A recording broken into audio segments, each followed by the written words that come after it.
GCores have published another interview with Hypergryph and three of the creators of Hypergryph about Arknights Endfield. A journey of 1,000 miles begins with a single step, in-depth interview with the three creators of Arknights Endfield. Through a preview livestream on October 31st, Arknights Endfield officially announced that the full test will begin in November. Around a week left, hoping to get into the beta test. Since the last retest ended, Arknights Endfield has maintained a certain frequency of activity, making multiple appearances at the Gamescom and the Tokyo Game Show, appearing as a performance demo during Apple's event showcasing the new iPhone models, and also releasing a gameplay demo for the PS5 version. These publicly available details reveal that over the past 8 months, Arknights Endfield has been undergoing targeted optimizations for multiple multi-platform releases and has also invested significant effort in iterating the game itself. The results of these optimizations and iterations are only the tip of the iceberg in the new look of the game shown during the preview livestream. So, from retesting to full testing, what exactly did the development team do? What are the different experiences in the new version? How is the current experience of playing Arknights Endfield? Thanks to Hypergryph for the invitation, GCores had the privilege of playing the current version of Arknights Endfield. In advance, nearly a year later, we were honored to have the opportunity to have another in-depth face-to-face exchange with the three main creators of Hypergryph, Aimau, Lovu, Ruam, and Hyf, and to hear them talk about the development team's thoughts and the gains during this period.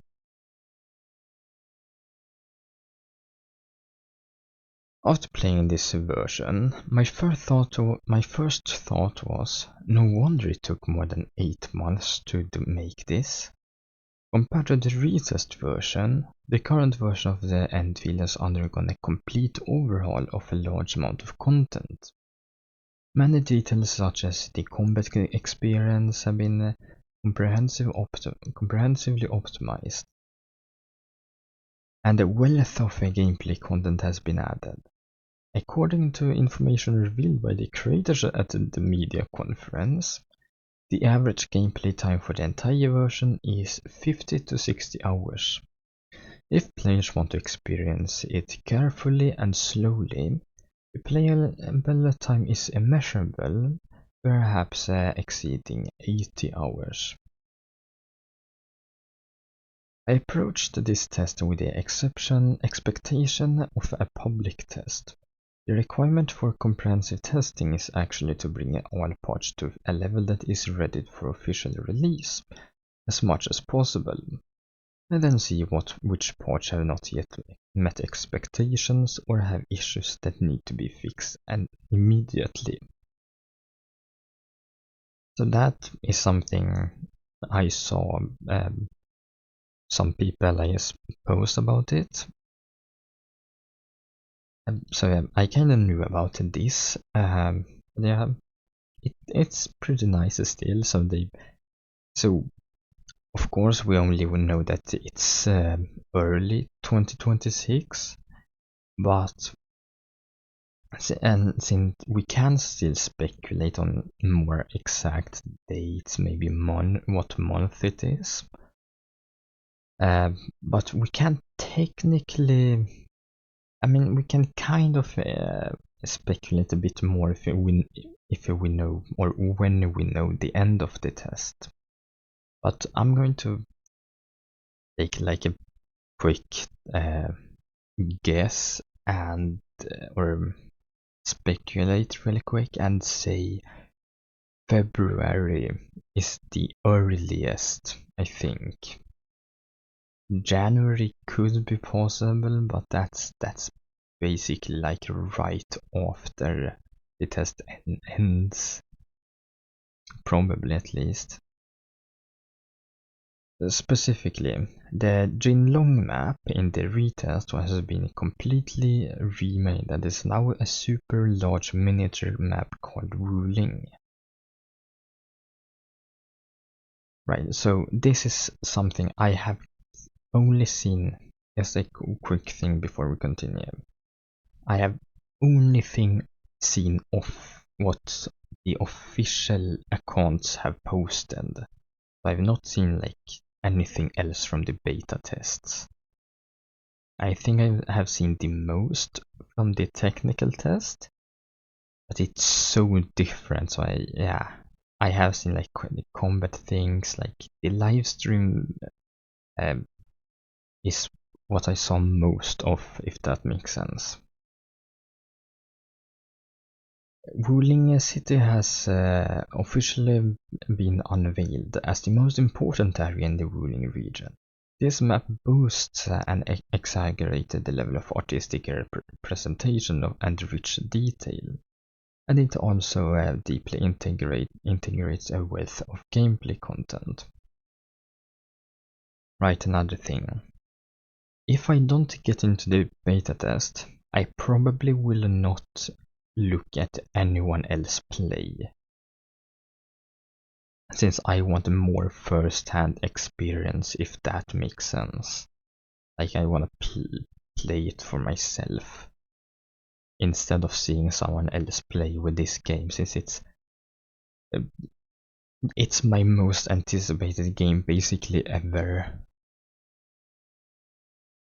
The original design of the large miniature garden map, especially the relationship between the main storyline and map exploration, has been further optimized and adjusted.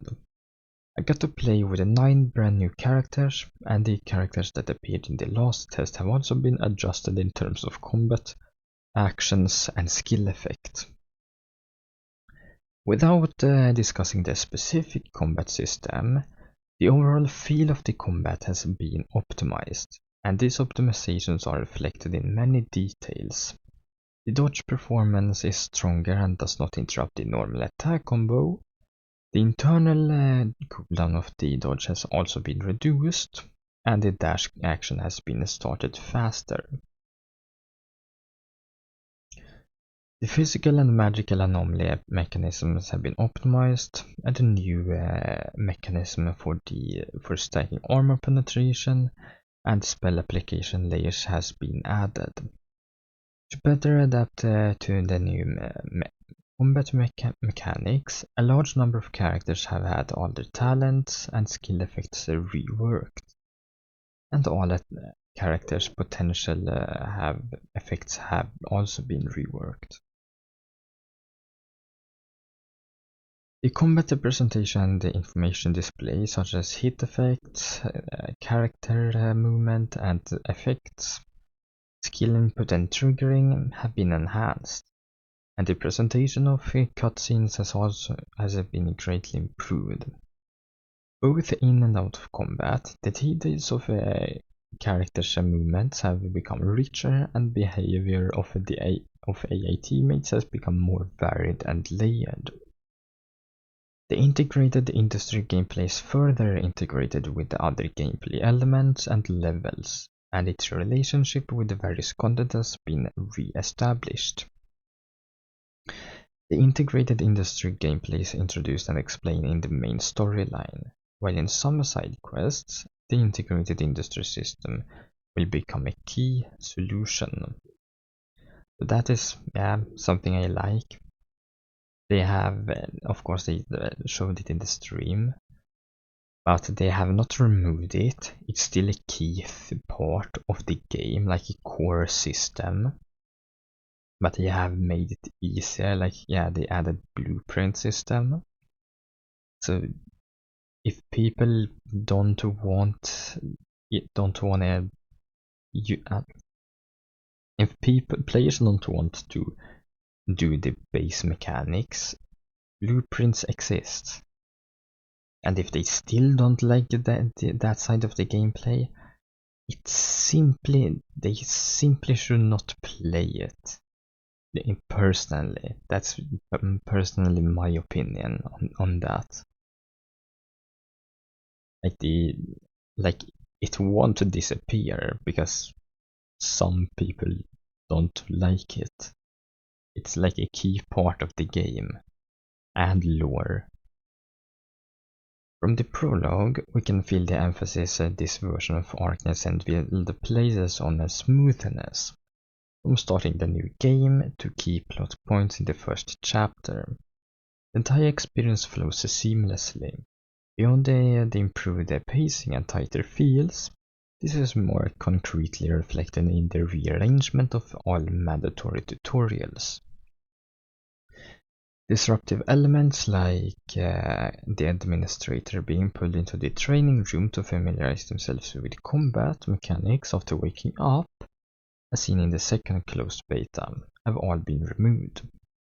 Explanatory dialogues have also been streamlined to some extent. I'm guessing like the tutorials maybe make more sense or something, like in the story. As the process progressed, the feeling of did we redo this became more and more frequent. Interestingly, from the development team's perspective, they may not have felt like they were reworking the project, as Haimau candidly shared his perspective. Actually, I was quite nervous, knowing that players are eagerly anticipating the game's release and might have reservations about the remake claim. So, to a large extent, much of the content in the comprehensive test wasn't a complete remake, but rather a series of adjustments to various modules. Many of the pain points identified in the feedback were also crucial, and we continuously adjusted based on that feedback. This feedback covered a wide range of aspects, and we adjusted accordingly. Therefore, the entire comprehensive test adjustment wasn't a radical overhaul, not a complete rewrite from scratch, but rather a review. But yeah, I like that he clarified. These people, they kind of said that they quote unquote, I guess, remade it. Like people thought they did a Wuthering Waves, but it's more like they made it better, if that makes sense. So it might be that they did not remake it, just enhanced it, reviewed it, if that makes sense. Therefore, the comprehensive testing is actually the result of accumulating small steps to achieve great things. Combat system, character models, quest flow, narrative structure, gameplay modules, map terrain. In almost every aspect of the game, you can feel that the development team made a huge number of adjustments based on the feedback received after retesting.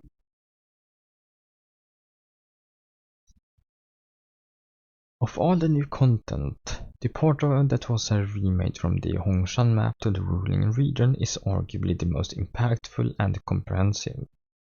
But this is our first question: why remake this map? Actually, the map used in the retest was just a temporary version. While it was still in testing, we had already begun working on the official version of the Hongshan map. The full test will feature much more content than before.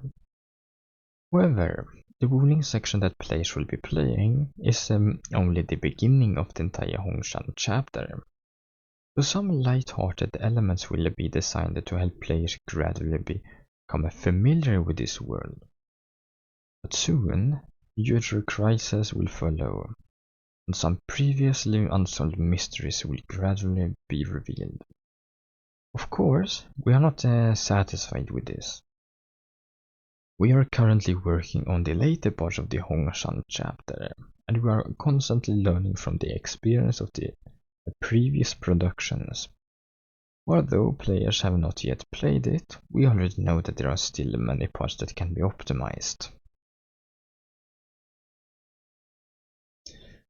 On the ruling map, one can see a massive defensive fortification stretched across the mountains. As the most important fortress within it, Ruling City extends downwards in a stepped fashion from the fortifications. The development team of Endfield was quite adept at designing the distant landscapes of the region, but the spectacular experience of a Ruling City is still unexpectedly beautiful. Yeah, as we can see in this concept design, Hypergryph's architectural abilities is put into more action. More importantly, it is not just a scenic spot. This massive map not only serves as the main city, fulfilling the function of artistic expression and narrative, but its depth and gameplay are also integrated. For example, you can enter and explore the city's water canal area, major gameplay theme of the entire ruling map. Dynamic water bodies and related puzzles are also reflected here, and forming a complete set of puzzle-solving gameplay. Upon entering Ruling City, the overall visual design and technical sophistication were astonishing, evident in every aspect, from the overall city planning and architectural design to the material effects of windows, walls, tiles, and pillars, as well as the humanistic ecology of the NPCs. Considering that this was actually Hypergryph's first time creating a large-scale 3D city settlement scene, we were very curious. How was a ruling city built? I mean, I don't exactly know what to say here, except it's just really amazing. Like, how much they care about immersion. Like, they want you to be immersed and be put into the game, basically. And Haimao, true to his architectural background, provided an explanation with an extremely high information density. In short, Ruling City is a city themed around water, and it's also our first large-scale 3D urban settlement scene. Hongshan's core technology is a source originium stone technology called Shirang, which embodies green energy.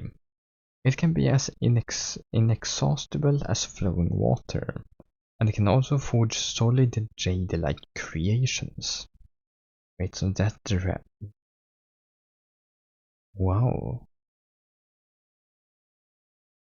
Therefore, the overall design of Ruling City incorporates this element.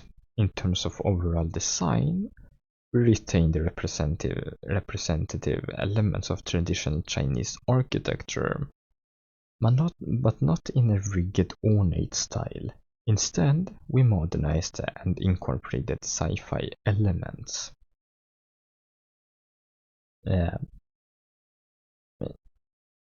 It's really just impressive. Like, I feel Haimao or Hypergryph can be a really good inspiration depending on what you do, but just in general it feels like they can be a good inspiration.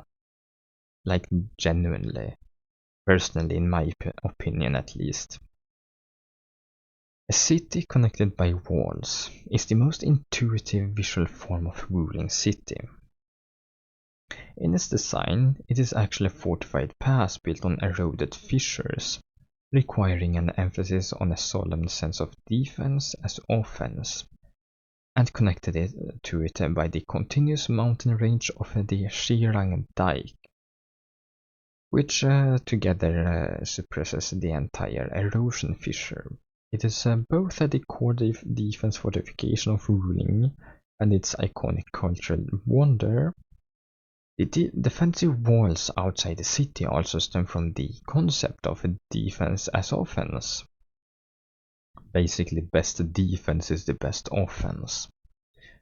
But they did not want to be solid walls that completely encircle the city, but rather to be designed like ancient colonnades and battlefield formations, forming a transparent array of Tianchi pillars, presenting a suspended, effortless feeling. Endless vitality is a dynamic quality we hope to imbue this city with. As mentioned earlier, ruling is themed around water. More precisely, we aim to present a city driven by the breath of life, water. A city of endless vitality.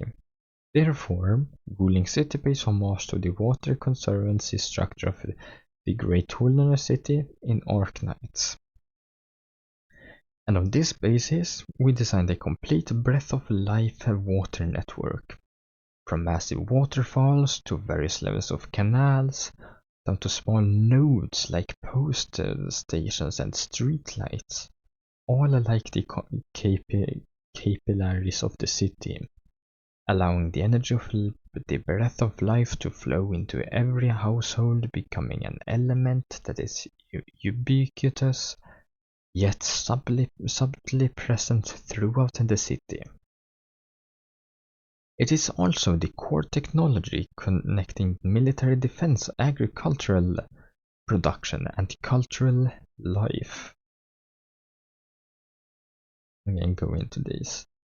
Let's look at the concept designs, as they are just really like amazing. Like I really can't wait to play this. Like I hope I get into the test. It's my most anticipated game ever. Genuinely, probably. Stepping into Ruling City, one can immediately intuitively experience what Hai Mao meant by modernizing and sci-fi inspiring traditional Chinese architecture. Specifically, the architectural style of Ruling City is based on traditional Chinese architecture, drawing upon its principles before being modernized. The most direct experience is the thoughtful choice of materials. It mainly uses modern materials such as reinforced concrete, glass, and painted metal, combined with a small amount of glazed materials, wood, and rooftop water features, which are in line with the classical elements that match the character of the land. We aim to ensure that the architecture of Ruling City retains a Chinese aesthetic while also incorporating the modern sci-fi theme of Shirang Science and Technology Capital, starting from both functionality and tradition. This can be understood as a kind of reconstruction of ancient buildings. For example, the residential modules on the outskirts of the city also inherit the ideas of Dahuangcheng for the sloping roof part. We simplify the traditional sloping roof of Jiangnan, turning curves into straight lines and turning double slopes into single slopes, or combinations of staggered double slopes to make it as rich and structural as possible. The administrative and campus buildings within the city's perimeter draw their forms from the, I don't know how to say that to be honest, Dogong. I tried, probably said it wrong, but yeah, anyway. Bracket sets and eaves of traditional architecture, refining them into the simplest shapes and arrangements, and combining them with the modern supporting structures. We also added multiple overhanging eaves to the flat-roofed buildings, providing a carrier for the aforementioned classical forms, while also creating multi-tiered waterfall views. In this way, the flat-roofed buildings can also embody the impression of Chinese aesthetics from multiple angles.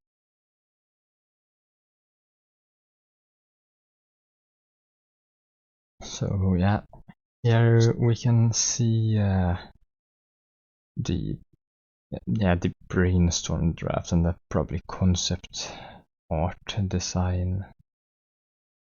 It's really good. Yes, the concept design looks good, but yeah, it's just the draft there below. Besides the interconnected walls, the continuous cycle of life, and the reconstruction of ancient buildings, another key element of ruling city belongs to the people within it, the Celestial Master.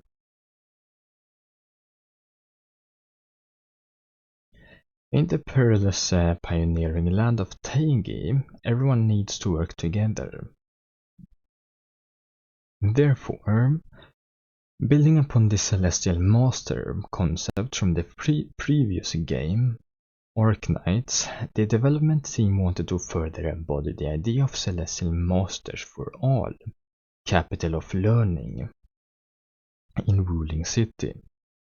Everyone is ready to contribute to the construction of their home base at any time. For example, all the students will study and graduate from the Celestial Master's mansion. The Civil Engineering Celestial Master will work with the staff to build. The Agricultural Celestial Master will work with farmers. The Teaching Celestial Master will teach and pass on the torch. This time, there are also similar student volunteers who are acting as trainee Celestial Masters, running around the streets and alleys to practice the ruling spirit. Under this theme, the overall planning of the academic district also referenced the layout of the China Academy of Art. The academy or university that Hai Mao graduated from, as a fun fact. And I think it's one of the top tier academies too. Yeah, a fun fact about him. Because it is very distinctive in its combination of natural and man-made architecture. At the same time, it is also the alma mater of many members of our team, and everyone is very familiar with that atmosphere. They even took the opportunity to add some familiar postgraduate entrance exam hall or hell, I'm not sure, elements to the map. Since he laughs, it might be hell, I don't know. And these are NPC concept designs. I mean, from the concept design, this one in the middle is familiar from the first game, I think, personally, and the one above. Those two are very familiar, how they look at least. Not sure about the others, to be honest, but I think they are relatively familiar from the first game, Arknights.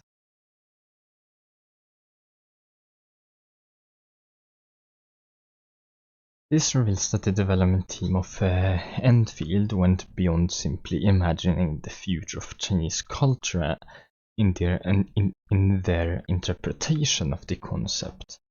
They aimed to project our most familiar lives into the project, which required countless details.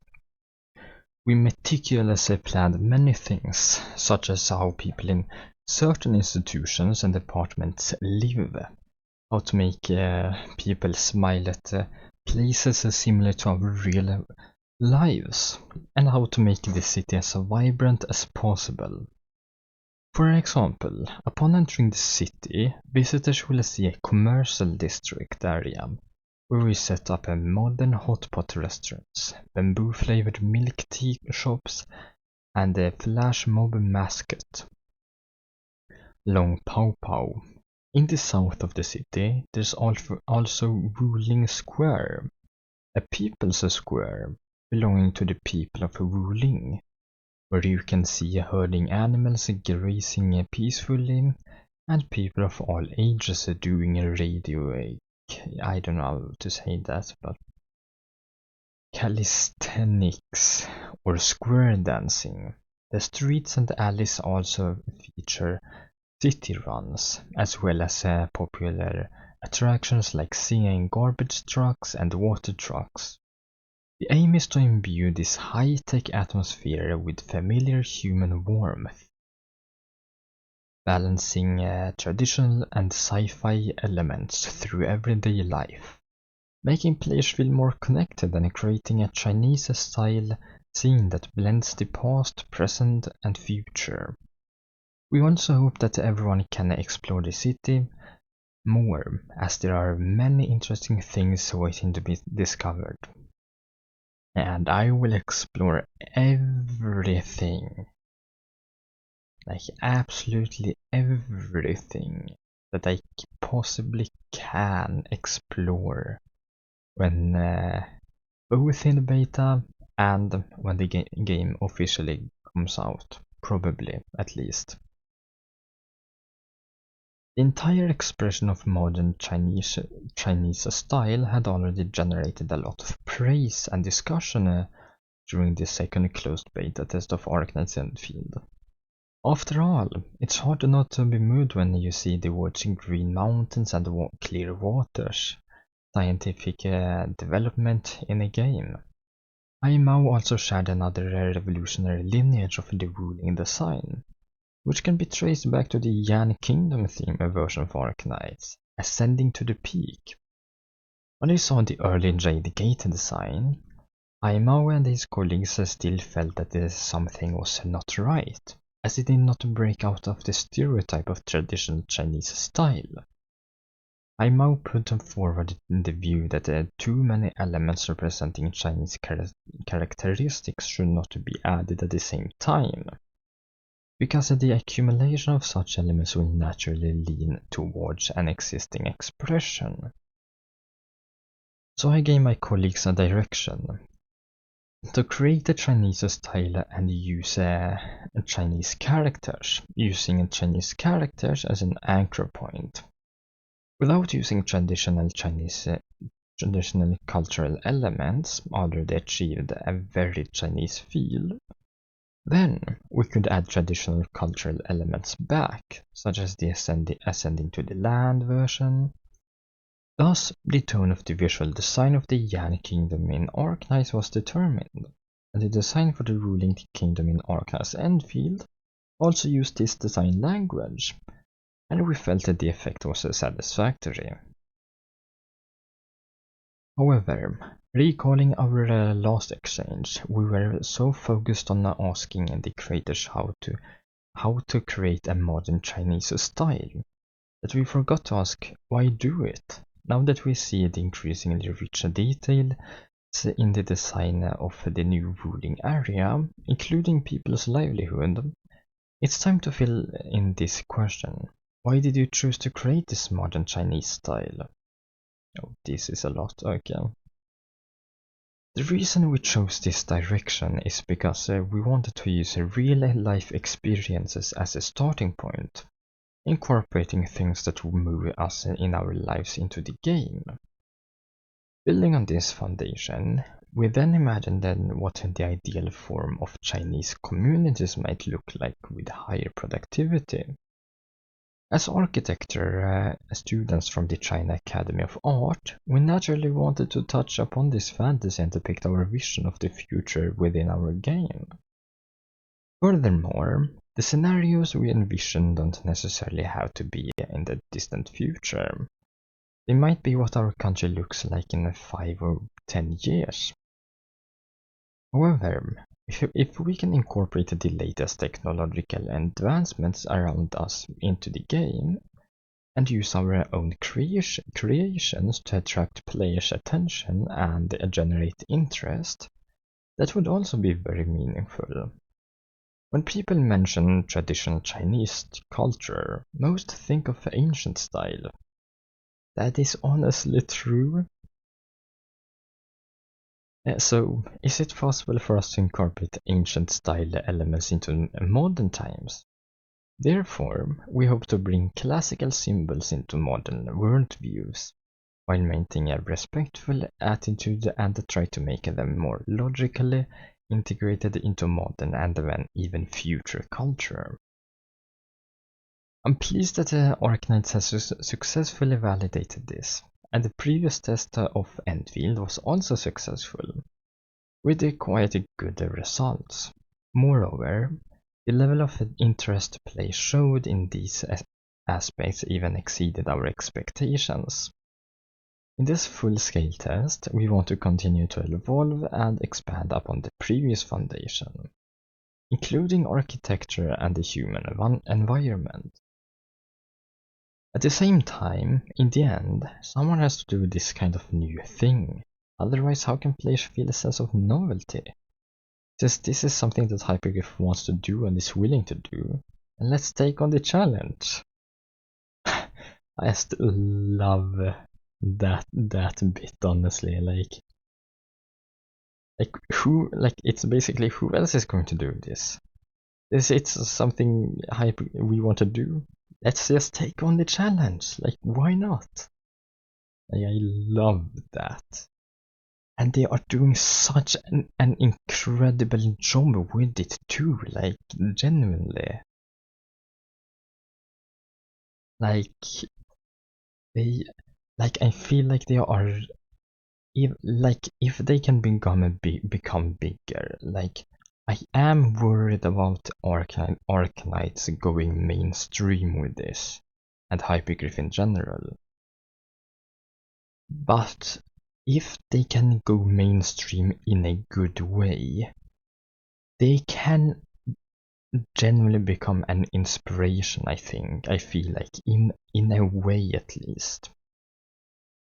At least if people know more about these interviews and how Hypergryph works, and yeah, stuff like that.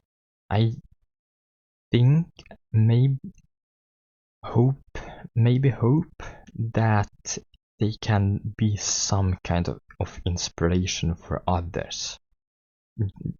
That's my personal thoughts, though.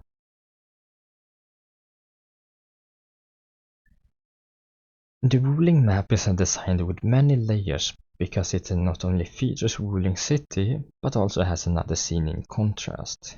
Kingbu Village. Kingbu Village is the territory of the Kangse faction, which is associated with ruling city.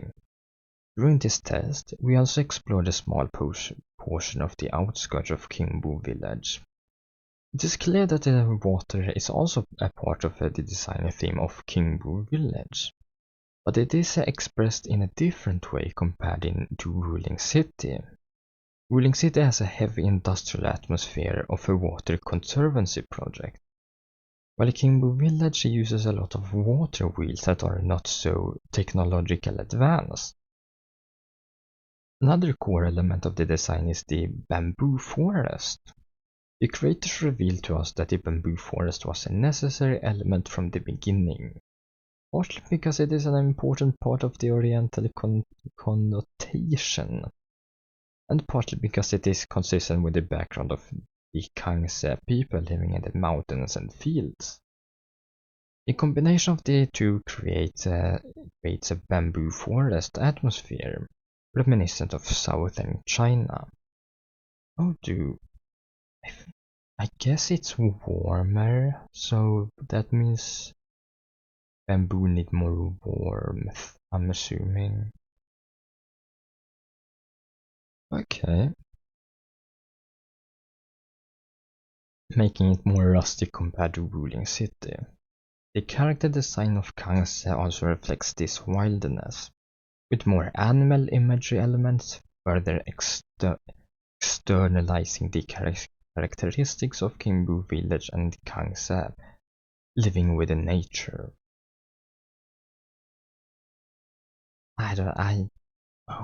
Whoa.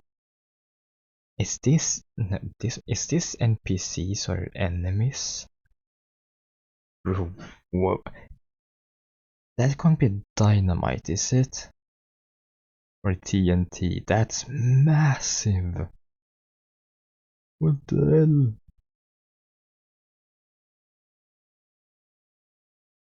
hell? Man, it looks so beautiful. And this like I don't know, is this 3D? Like, are they using like Blender or something to model this? Or is this 2D? Like, I'm not sure.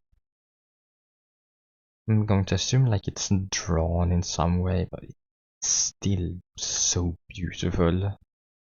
Like, I can't wait to explore this, both in the beta if I get in that, and in the full release. Like, I'm so extremely excited for this. From the media presentation of the comprehensive testing event, we learned that Arknights Endfield uses a rendering method combining PBR, physically based rendering. I remember that. Not remember that, but I remember that from the last GCores interview. And NPR, non-physical rendering. That I'm not sure. Achieving impressive large area, glass textures, and numerous flowing water effects across multiple platforms using PBR is undeniably challenging. Therefore, the question is, how did the development team overcome the technical challenges in implementing these special materials? And to highlight the technological sophistication of a ruling city, we experimented with extensive use of glass throughout the city. This is actually quite uncommon in other games on the market, as glass consumes a significant amount of performance. Our initial design used a lot of highly reflective transparent materials like jade glass, ensuring transparency both inside and out. This resulted in players potentially encountering 4 or 5 layers of overlapping glass when walking from different angles, requiring calculations of 5 perspective views, placing a tremendous strain on performance. I'm curious, like, have they managed to optimize that then? Like, they are insane if they took on the challenge to optimize, like, what I'm assuming is one of the most challenging things. At least for this kind of thing, maybe. In our actual solution, to maintain this sense of openness indoors, we opted for opaque glass on the exterior, but still added color and gradients to make the building appear lighter from the outside.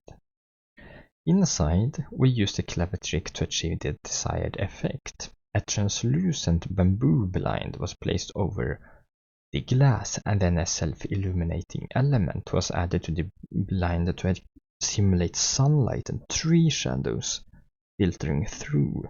This way, players inside can see light entering through the window and subtle movements of tree shadows. I'm going to be honest, I'm too stupid to understand kind of what they talked about. But I'm assuming they did something. I don't know if they. Yeah, I'm simply too stupid to understand that. That's basically it, I guess. Let's just continue. The water effects were another area we put a lot of effort into. As water is a major theme of the map and its quality needed to be high, large bodies of water with a uniform flow would look unrealistic. So we used flow maps to guide the direction of the water flow and ripples in large bodies of water. In addition, there are waterfalls. Because we wanted to create waterfall effects in a realistic style, we drew inspiration from the natural environment and integrated high-precision waterfalls into the game engine using cinematic techniques to achieve a more realistic and high-quality waterfall effect. This is something I kind of remember from the last interview. It wasn't that it was more about sound, but they were going outside and record. That's from the last, but still it's related. They were going out to record like specific things to put into the game, like so it is realistic, so it sounds realistic, and a few other things. Other elements such as flames and smoke in the scene are also gradually being incorporated into cinematic techniques and optimized for use in the game, making the special effects in the realistic scenes more believable. Regarding the dynamic water body section, If and Rua added, while purely visual water effects are already well established in the industry, interactive gameplay integrated water effects remain a significant challenge, especially in cross-platform game projects where building resources are severely limited. The reason we put so much effort into creating dynamic water features is that the water is a key theme of the ruling map. Characters should be able to draw water, store water, use water for irrigation, unlock mechanisms, and even touch various liquids. Imagining the actions characters might take within this world naturally led to the need for dynamic water features. Therefore, perfecting the various effects, interactions, and the gameplay of water and water features is of great significance.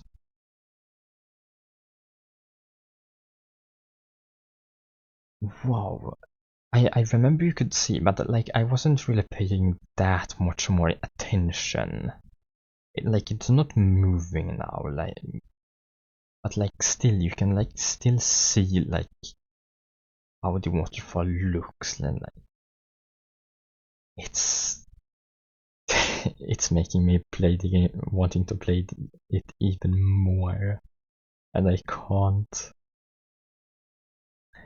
So we come to the topic of rendering methods that combine PBR and NPR. We also took the opportunity to chat with the three main creators about character-related topics.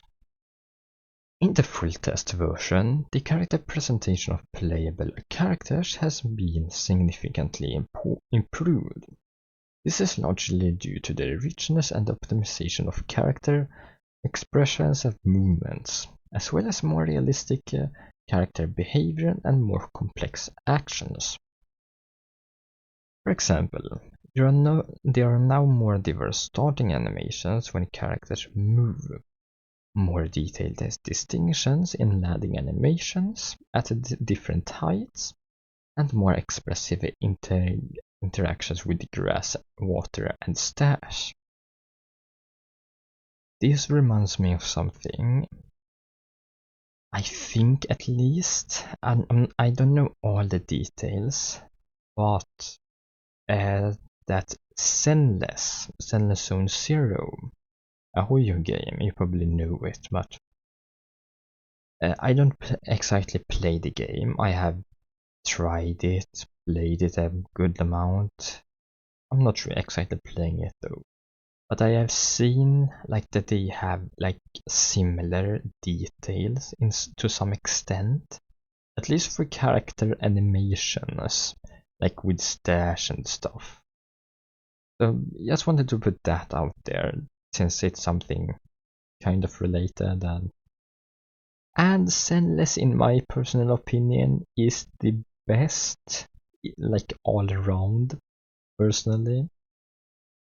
Like of all the Hoyo games, but that doesn't matter now. Really, we can just continue. Another detail that significantly enhances the emotional experience is the addition of more personalized sitting postures and corresponding idle animations for the characters. Customized gaze anim based on different directions have also been added. Okay. Now, when the player's camera is positioned to look at the character from behind or the side, the character will turn to face the camera and interact. Furthermore, the reaction of operators receiving gifts on the Emperor's ship, which received significant feedback from players in the second closed beta test, have also been optimized and adjusted. With the customized action, interesting.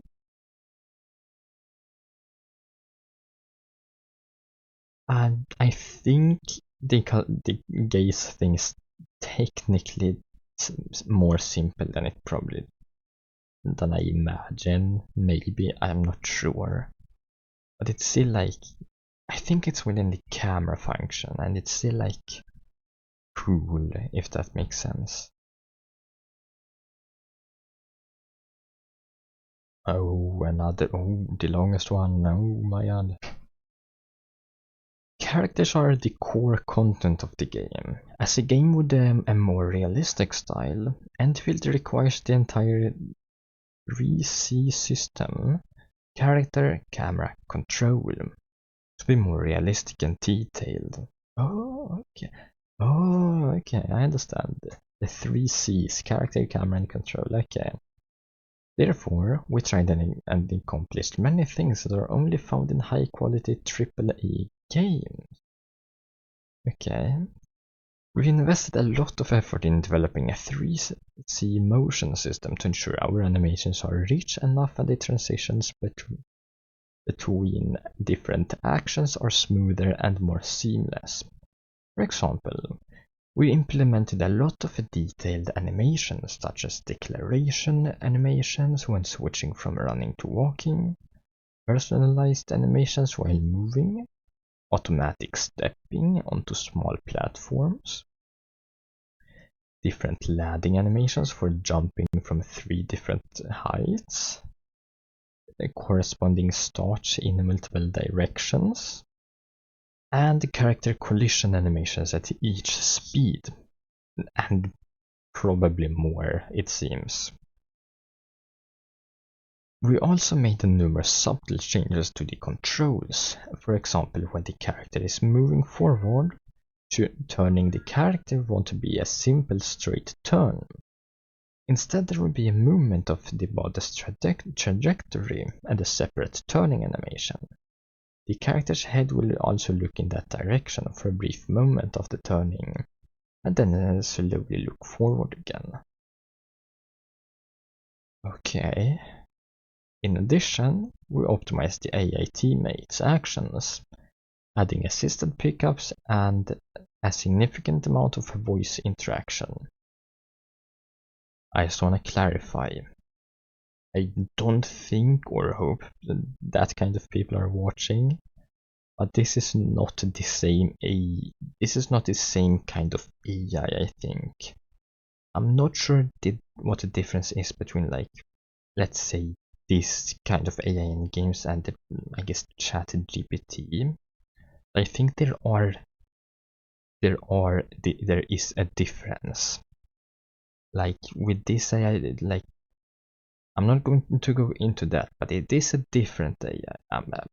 Let's just continue. It really doesn't matter. Now, teammates will provide the voice and the gesture prompts during exploration, and will automatically find a chair to sit on when they see the main character sit down. The formation room map runs also has been adjusted, no longer following the same formation off camera as before.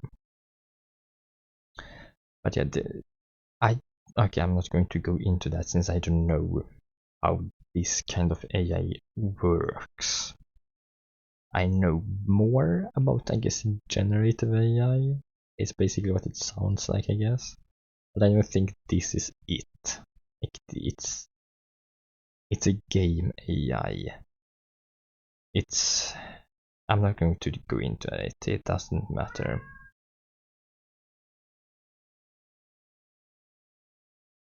In combat, we also added a lot of new actions, such as different reactions to different phases of the boss's attacks, and sidestepping movements when facing enemies. This sidestepping movement is not something players can perform when controlling an operator. It's a system specifically designed for AI teammates. These detailed optimizations were difficult to implement, but we wanted to make players feel that their teammates' roles were more three-dimensional, and that their companionship was more realistic, so we decided to implement them all. See, I mean, it sounds nice, everything. I am also quite biased since it's Hypergryph, but to be fair, now I don't know like how these things work, and it's cool to read this. Like Hypergryph interviews is usually the only ones I read, to be honest, but well, let's just continue. The full test introduces 9 new playable operators, including Eyjafjalla's retracer, Eldella, and Helagur's. Oh, this Helagur. Okay. Eldella's overall impression is similar to Eyjafjalla from Arknights, but unlike Eyjafjalla's clothing design anchor, which inherited her parents' research lab coats, Eldella's clothing design anchor is a skirt with a texture that is both volcano-like and fluffy. According to the creators, during material effect research, the team found that they couldn't find a similar material that met their design requirements. After much deliberation, they found real-world steel wool as a reference, and created the effect of igniting it in the game, completing a crucial piece of the puzzle for Eldella's clothing design. So, which one? I think it's this one, like the second one.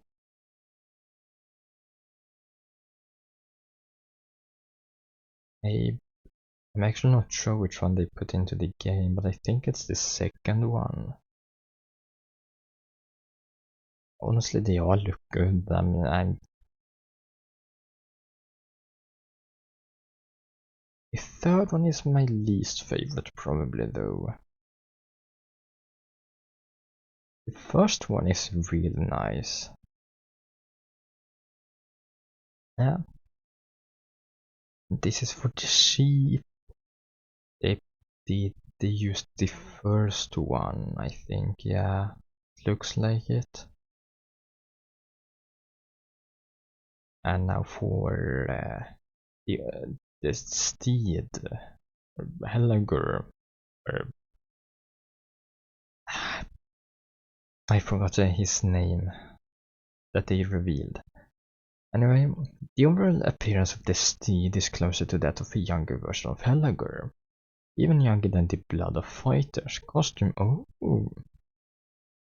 As a retraced traveler, the steed belongs to the Iron Oath faction on Talos 2, I'm assuming it should be. They naturally wears the Iron Oath's black uniform.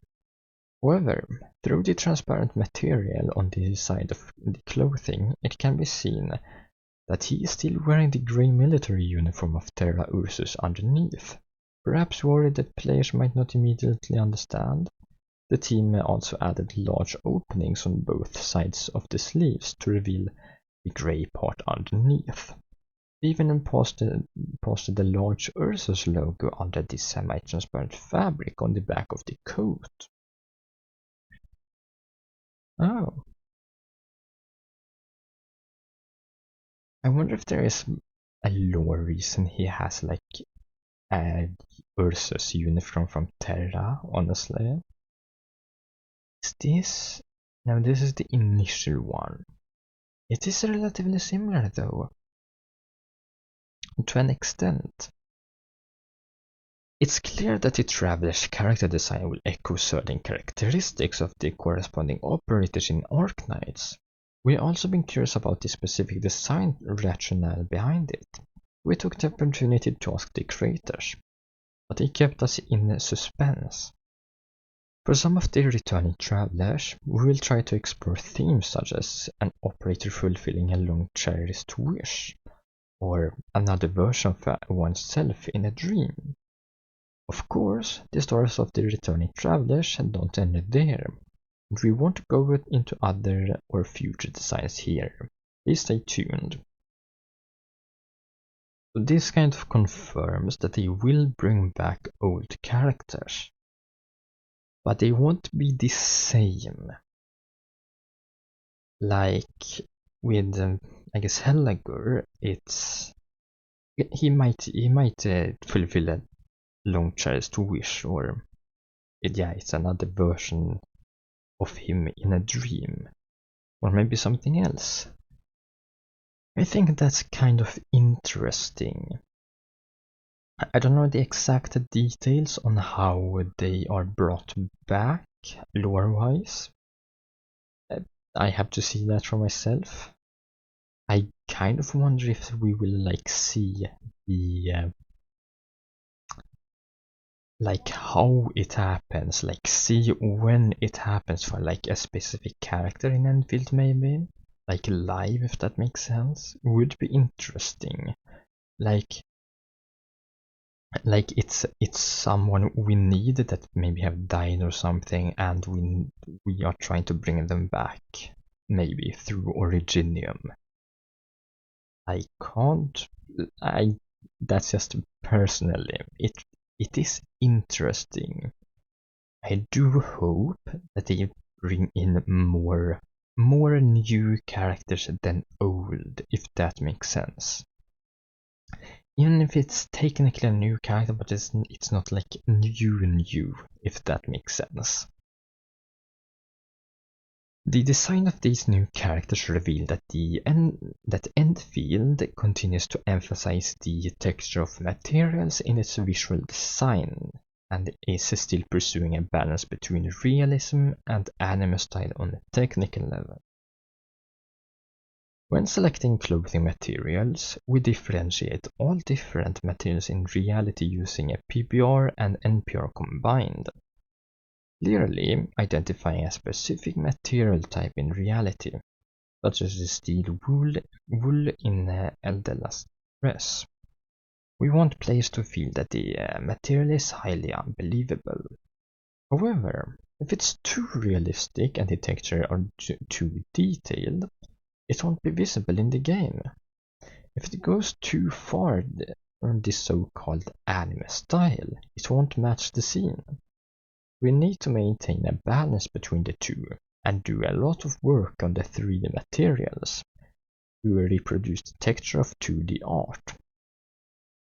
If you look closely at our characters, there are many hand-painted marks on the surface, and they are not static, but change according to the direction of light. This enhances the artistic feel and echoes the 2D character art.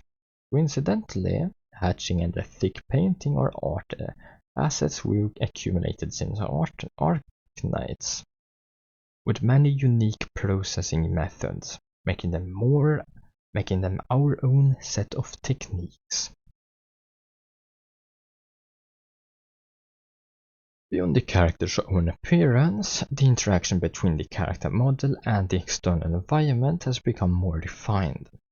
Water interaction is particularly noteworthy, as water is ubiquitous in wooling. The effect of the character getting partially wet in shallow water and gradually drying out upon exiting is noticeably more polished than in the second closed beta test. I have seen a screenshot of that, and you probably know which one I mean, which image, if that makes sense.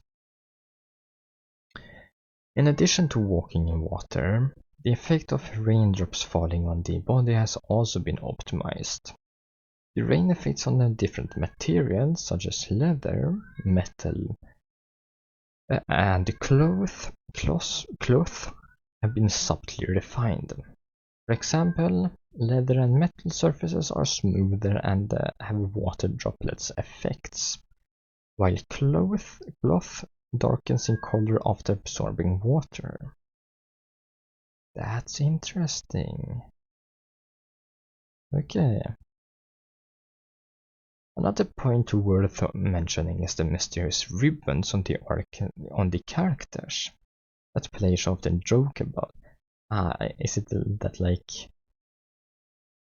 yeah, Arknights characters have like a lot of ribbons or belts as fashion, if that makes sense? Yeah, I think that's probably it. The Endfield continues the characteristic of Arknights games with numerous and complex ribbons on characters, but this isn't to the Arknights game. In the 3D Endfield, these ribbons all need to move. During the demo, we specifically paid attention to the effects of these ribbons and found that the development team put a lot of effort into them.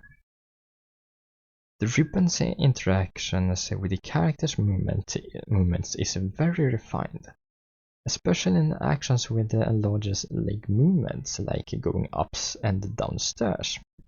It's clear that while the leg movements are meticulously adapted to the stair models, the ribbons also meticulously adapt to the leg models' movements.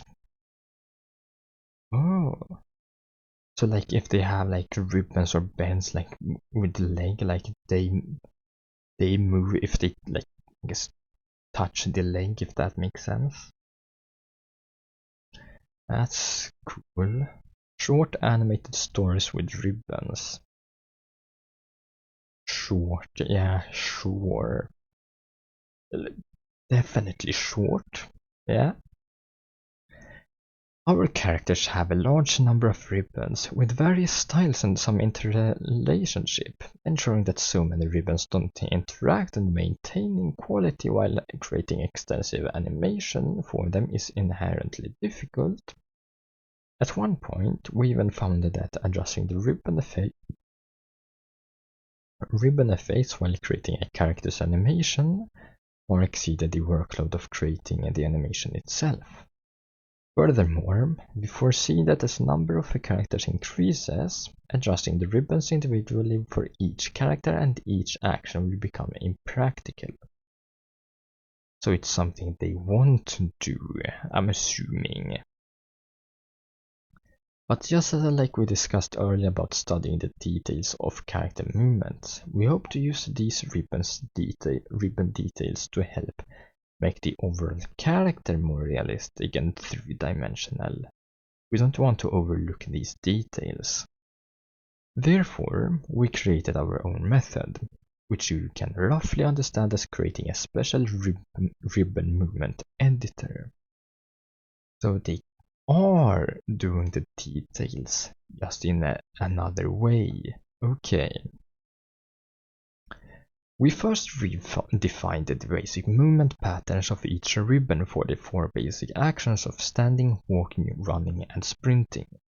This allows us to customize the movement relationships between the ribbons and add personalized expressions to the body animations of each character. Then, through some technical means, we can extract the trends and personalities of these ribbons and apply them to hundreds of basic animations according to certain rules. Building upon this, we categorized all the ribbons on the character by body parts and created detailed ribbon animations for different poses according to each category. These detailed resources can be flexibly added or removed based on the characteristics of different characters, allowing even very complex ribbons to be precisely controlled. When the character performs an action, we will find and apply the most suitable animation for the current character's ribbon, details according to certain rules and configurations. With this approach, when creating a new character, we only needed to create 4 basic ribbon movement patterns and matching boosters for all ribbon categories. This is driven by motion curves. This structure is, on the one hand, improves the controllability of ribbon effects in a large number of animations, making the movement of complex ribbons part of the character's personality and memorability. On the other hand, it greatly reduces the workload of ribbon animation. So they have like specific animations, I'm assuming, depending on the stance. For example, when a character lowers their head, the ribbons on the hood are affected by the head's movement and find the most suitable shape for the hood based on the animation setting. Behind this seemingly automatic ribbon movement is the result of careful design and repeated adjustment. In addition, there was an unexpected result. After a period of creating and configuring the detail library, we discovered that these detail libraries and configurations could also be integrated and abstracted. After our integration, it formed a smooth automatic feel, so that when our characters perform continuous actions, our ribbon animation does not need to switch abruptly. It will follow the continuous movement trend to achieve continuous animation, and the transition will be relatively smooth and natural.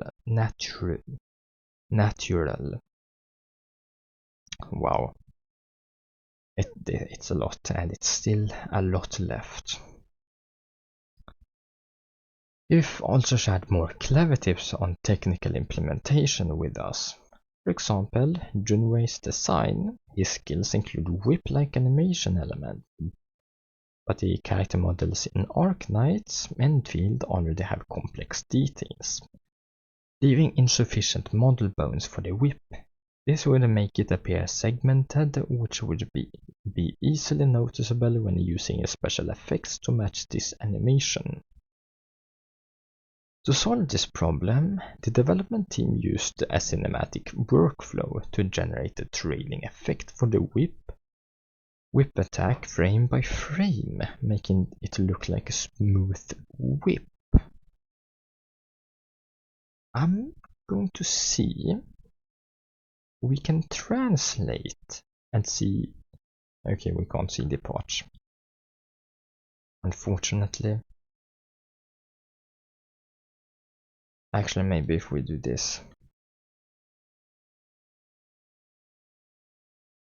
we can't. Okay, but this is the design illustration of the whip and the sword.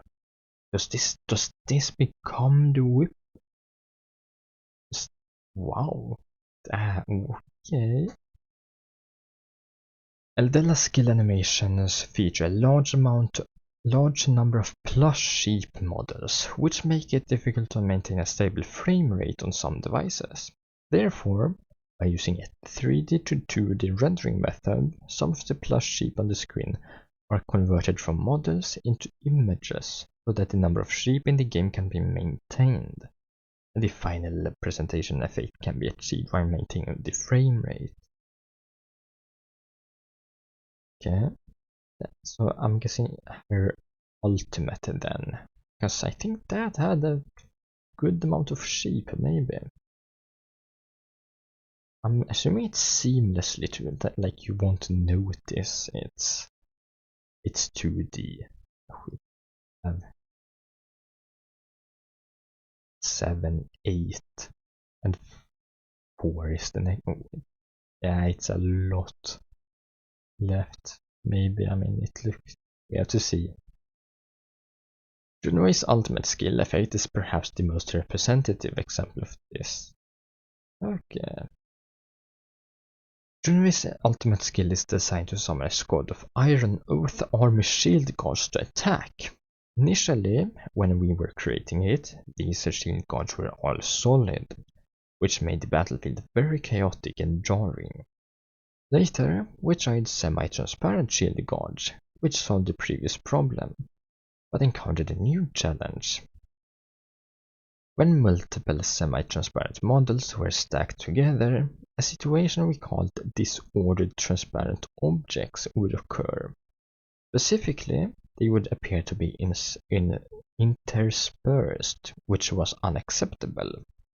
Moreover, like the glass in Ruling City, having multiple semi-transparent shield guards standing together was extremely performance intensive. We spent a long time researching before we finally finding a solution that displays multiple semi-transparent characters in the game without causing sorting errors or performance degradation.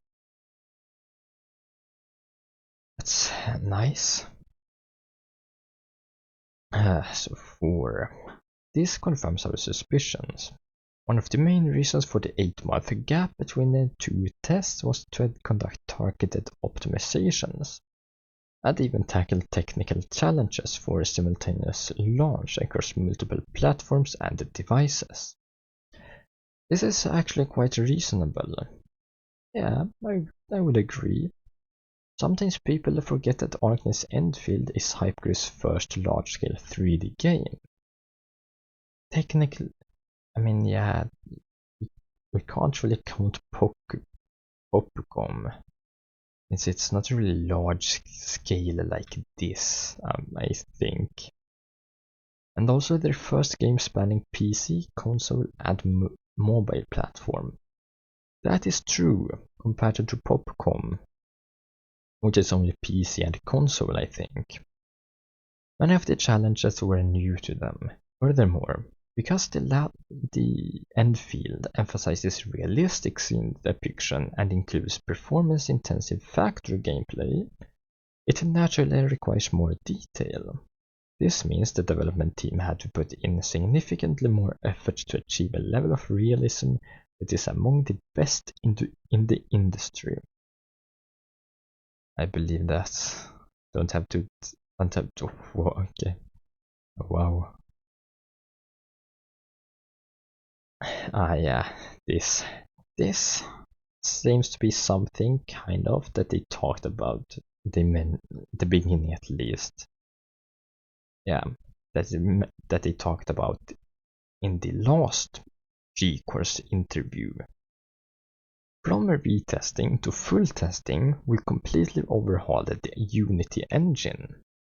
Based on our own observations, we are currently among the top performers in the industry in terms of engine in the whole gaming industry. That's insane.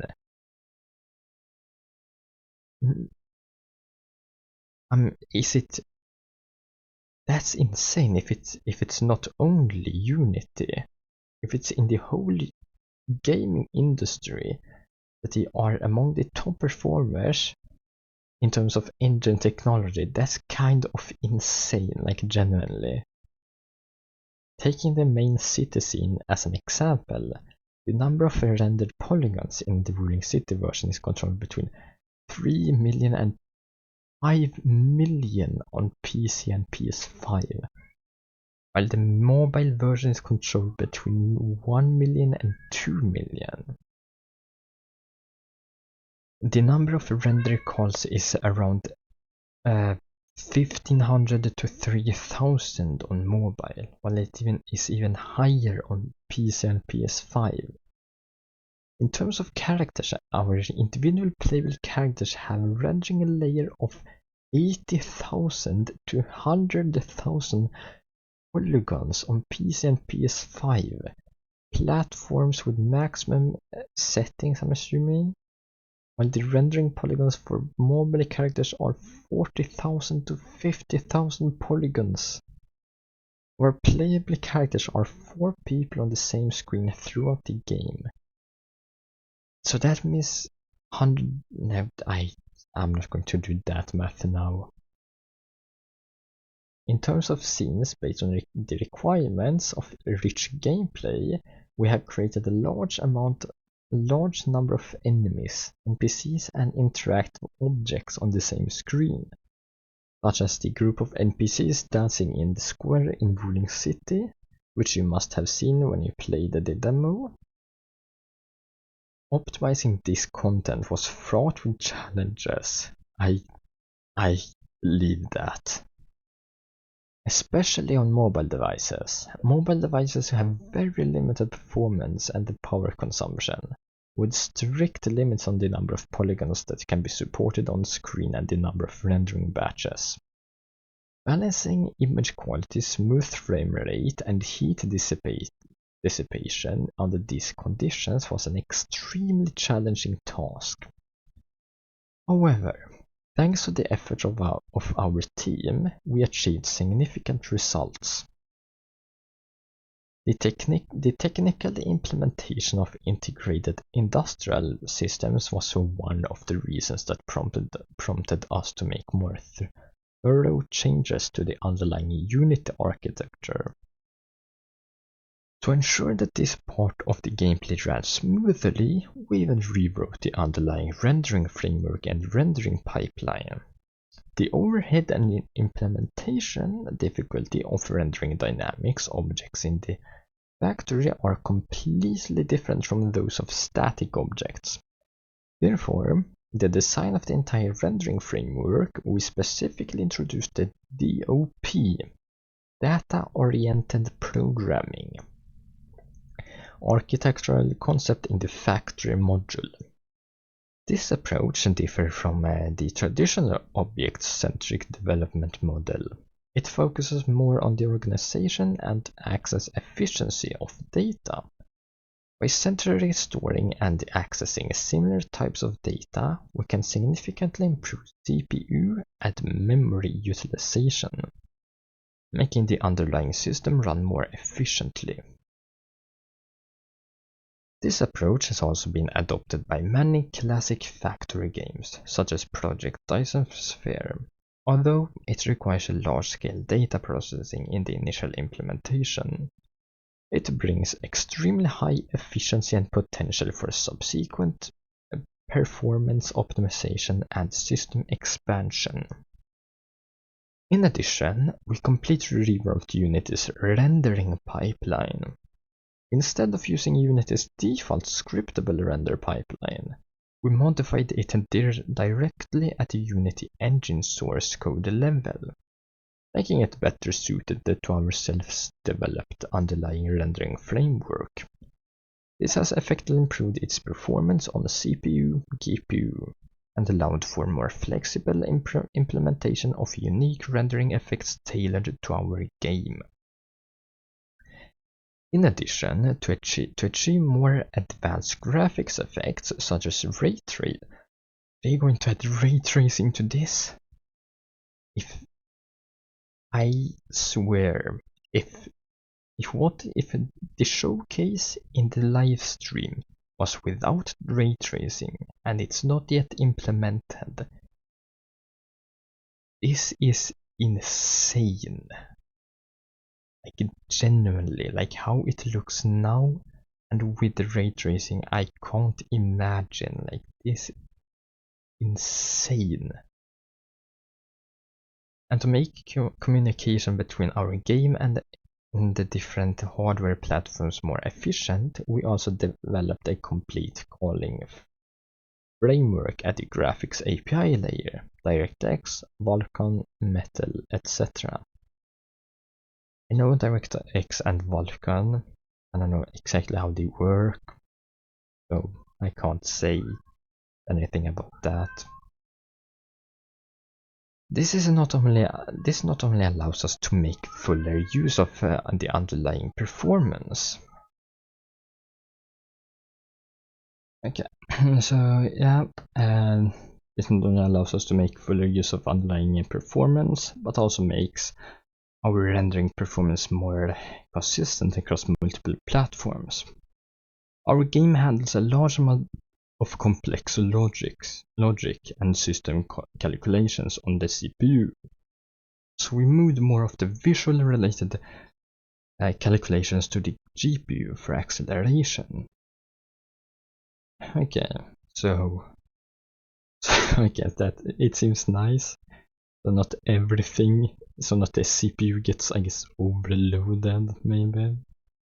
Taking the factory module as an example, almost every device component contains animation effects. If a certain area is filled with factories, there could be tens of thousands of components. Calculating these one by the CPU would result in enormous performance overhead. Therefore, we migrated all factory animation calculations to the GPU, achieving highly parallel animation computation.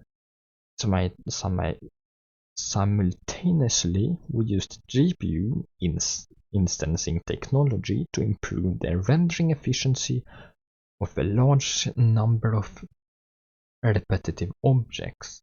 To achieve the goal of maintaining a high frame rate and stable performance, even with a massive factory system, we really went to great lengths. I can see that. Even if we don't fully understand the technical details, like me, we can still appreciate the effort and dedication the development team put into it. Of course, I agree.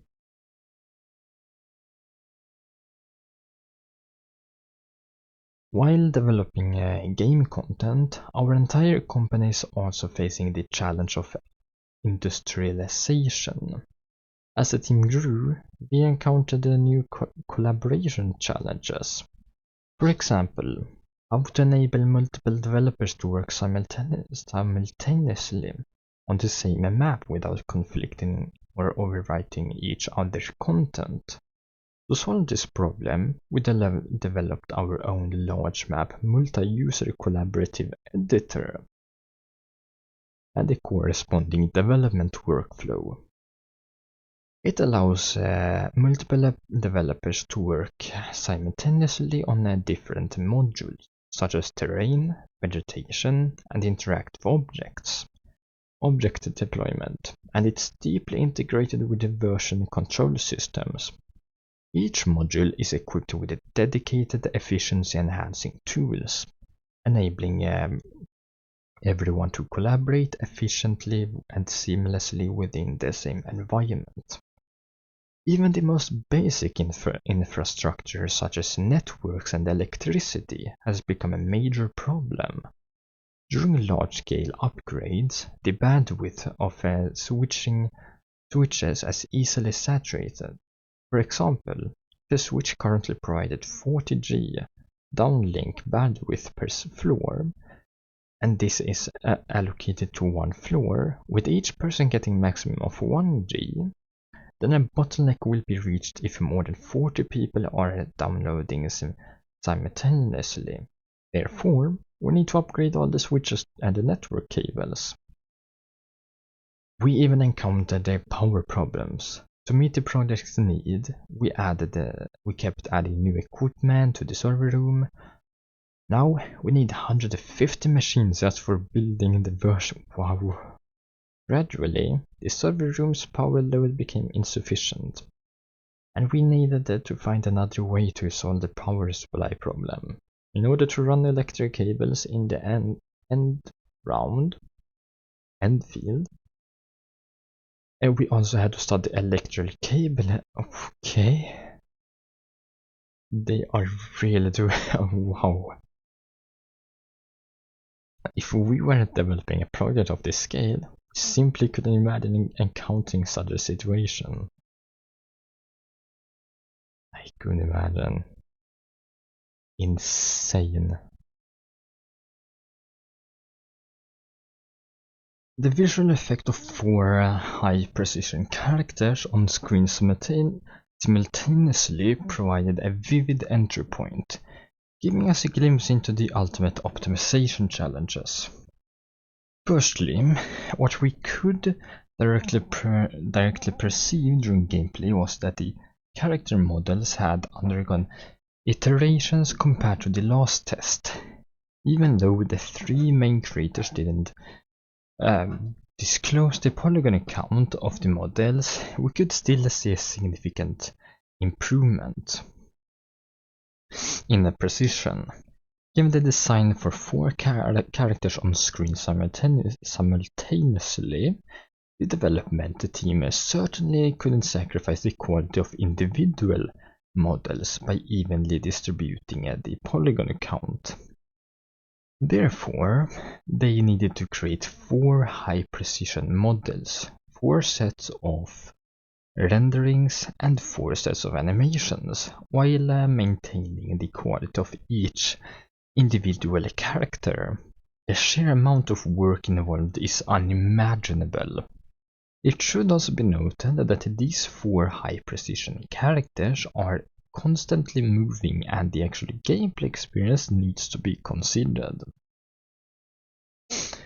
Taking the combat experience as an example, in the version we played this time, we could clearly feel that the characters' combat movements were larger and more agile, and the special effects were more gorgeous and easier for players to visually capture, thus bringing an intuitive sense of exhilaration. Levantine Surtur is probably the character with the most significant changes. During the second closed beta test, many players reported that Surtur's combat animations and skill effects were unsatisfactory.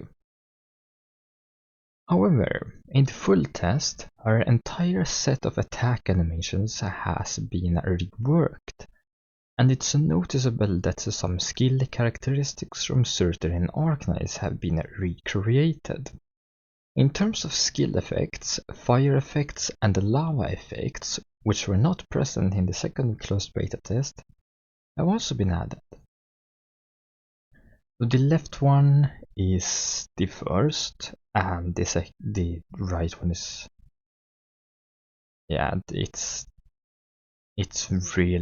a good change, definitely.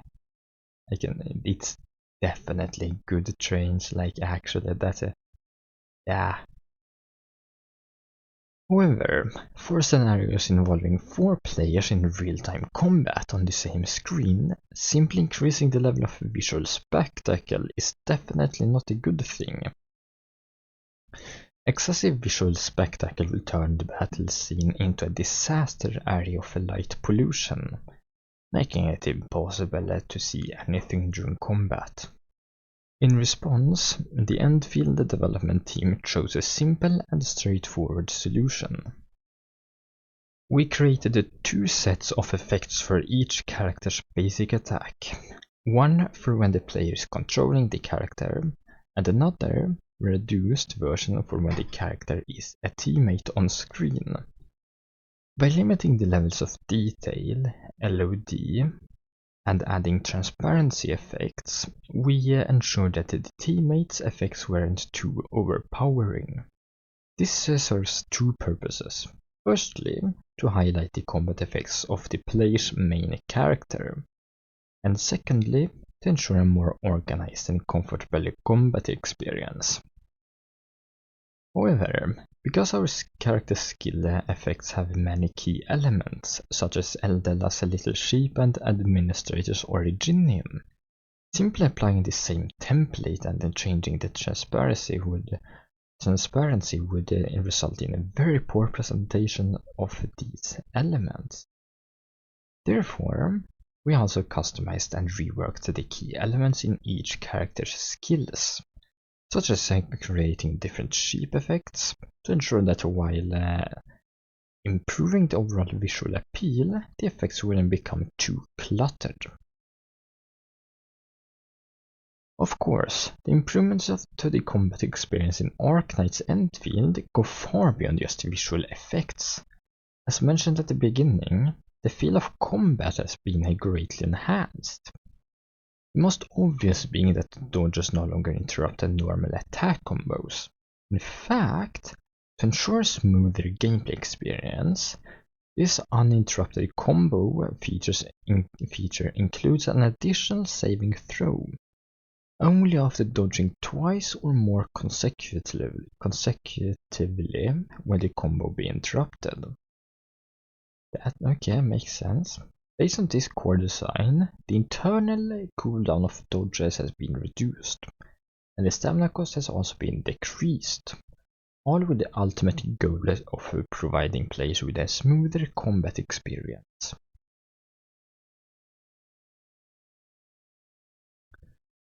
Don't forget that the combat experience is two-way. Enemy feedback is also crucial. In the full test, enemy hit animations are more detailed than before, with larger enemies featuring more procedural skeletal shaking effect. The impact feedback in combat is stronger and more realistic. For example, in the new Prologue giant boss that from the PlayStation PS5 demo they released, when its hands are attacking in the area, you can see detailed impact feedback down to the individual fingers. The camera movement for combo attacks has also been optimized. Now, when using a combo attack, the camera automatically makes a subtle movement based on the character triggering the skill. The development team refined the camera passes and zoom speeds multiple times to enhance the satisfying feeling of continuously unleashing combos without causing dizziness. Seems nice. I might go back to that demo and see, maybe watch it more, because it's, I guess we have to see. Or I could wait for the beta test, if I get in, hopefully. In the full test, the entire combat system became even more addictive, partly due to a series of detailed optimizations and adjustments to the feel, making the combat more enjoyable and rhythmic. However, perhaps a larger reason stems from the enhanced strategic depth.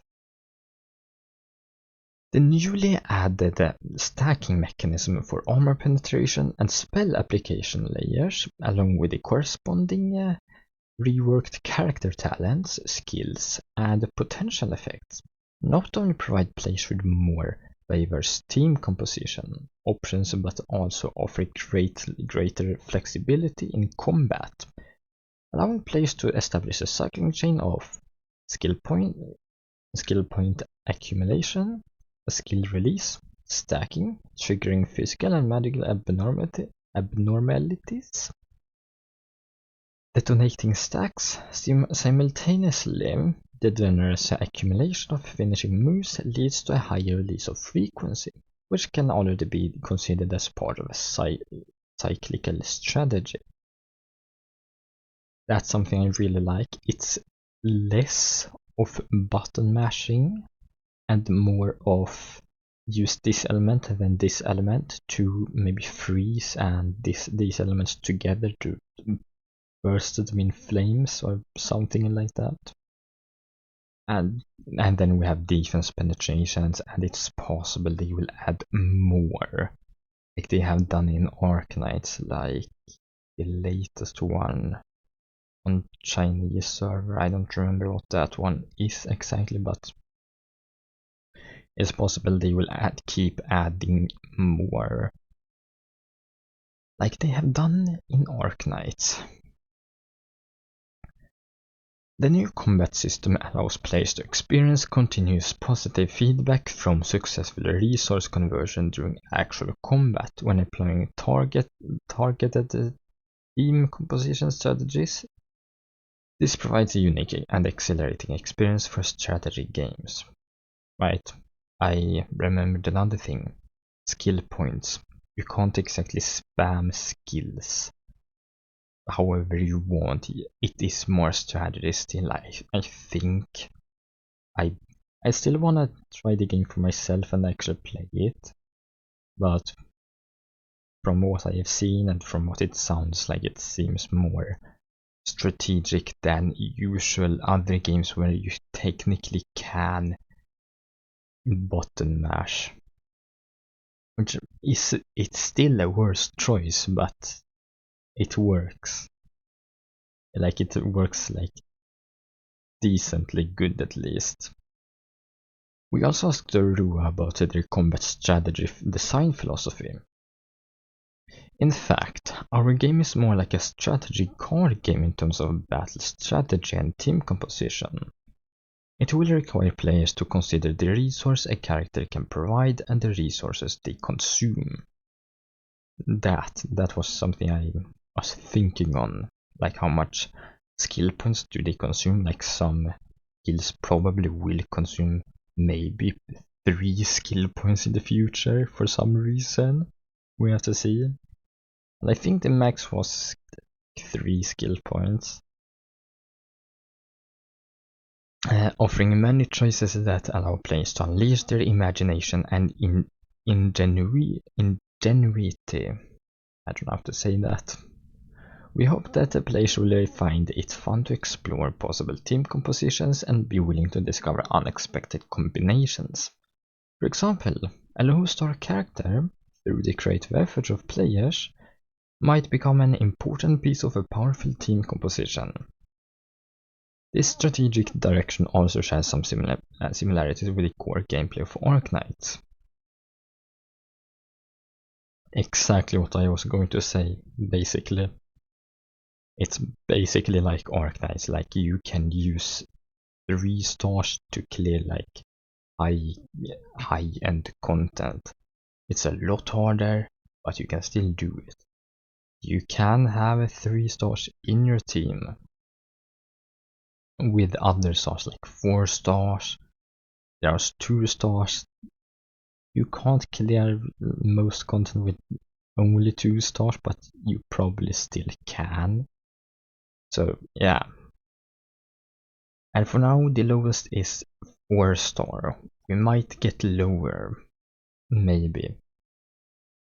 In line with the combat system, there have been optimizations to the level design and other gameplay modules.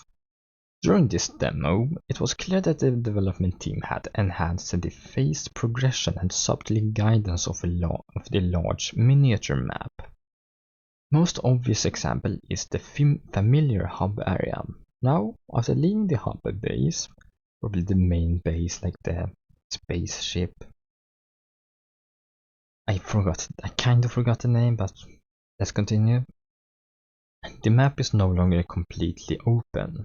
The Earthshaker's offensive subtly outlines a route, and as the story progresses and the Earthshaker camps are cleared out, the protocol core lands on the surface, at which point the entire first map is fully open to the player. I don't think it's this. I'm not sure. Like, now I actually can't imagine what it is, to be honest, but it seems to be at the beginning of the game.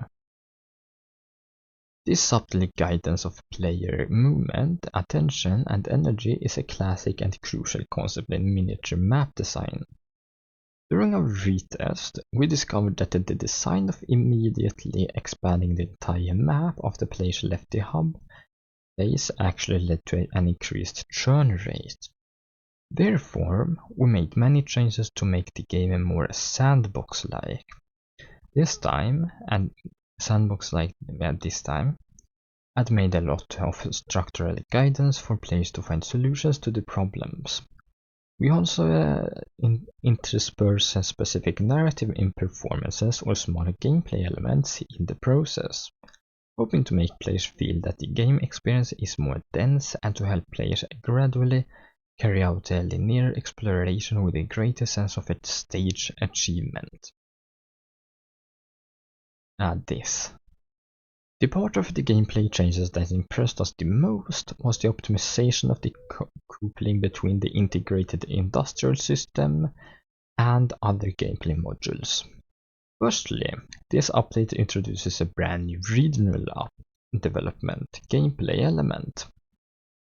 Originally, combining regional exploration, industrial production, and trading, players can accumulate regional development value through means to upgrade their regional development level. As the regional development level increases, more features will be unlocked in the corresponding region, and players will receive rewards in the process. This, I just want to say, is really nice in my opinion. Like, it's not like I want every game to have it, but it does fit in Endfield. And the reason I like it in a game like, I guess, like Arknights Endfield, or just in general, is because like you can see how it looks like at first. Like it basically is nothing, or there is something, but it's barely anything. And the more you develop it, the more things change, the more lively it becomes, if that makes sense. Like, you can see the development. It's like building a base. Like, I have done things in Satisfactory. Last thing I did was nuclear power, and I gave up after that. Too much for me, to be honest. And it's just satisfying to go like from 0 to 100, if that makes sense, or something. Build from the ground up, I think, is how you say. Personally, I just think it's really cool and satisfying in a sense. I feel it has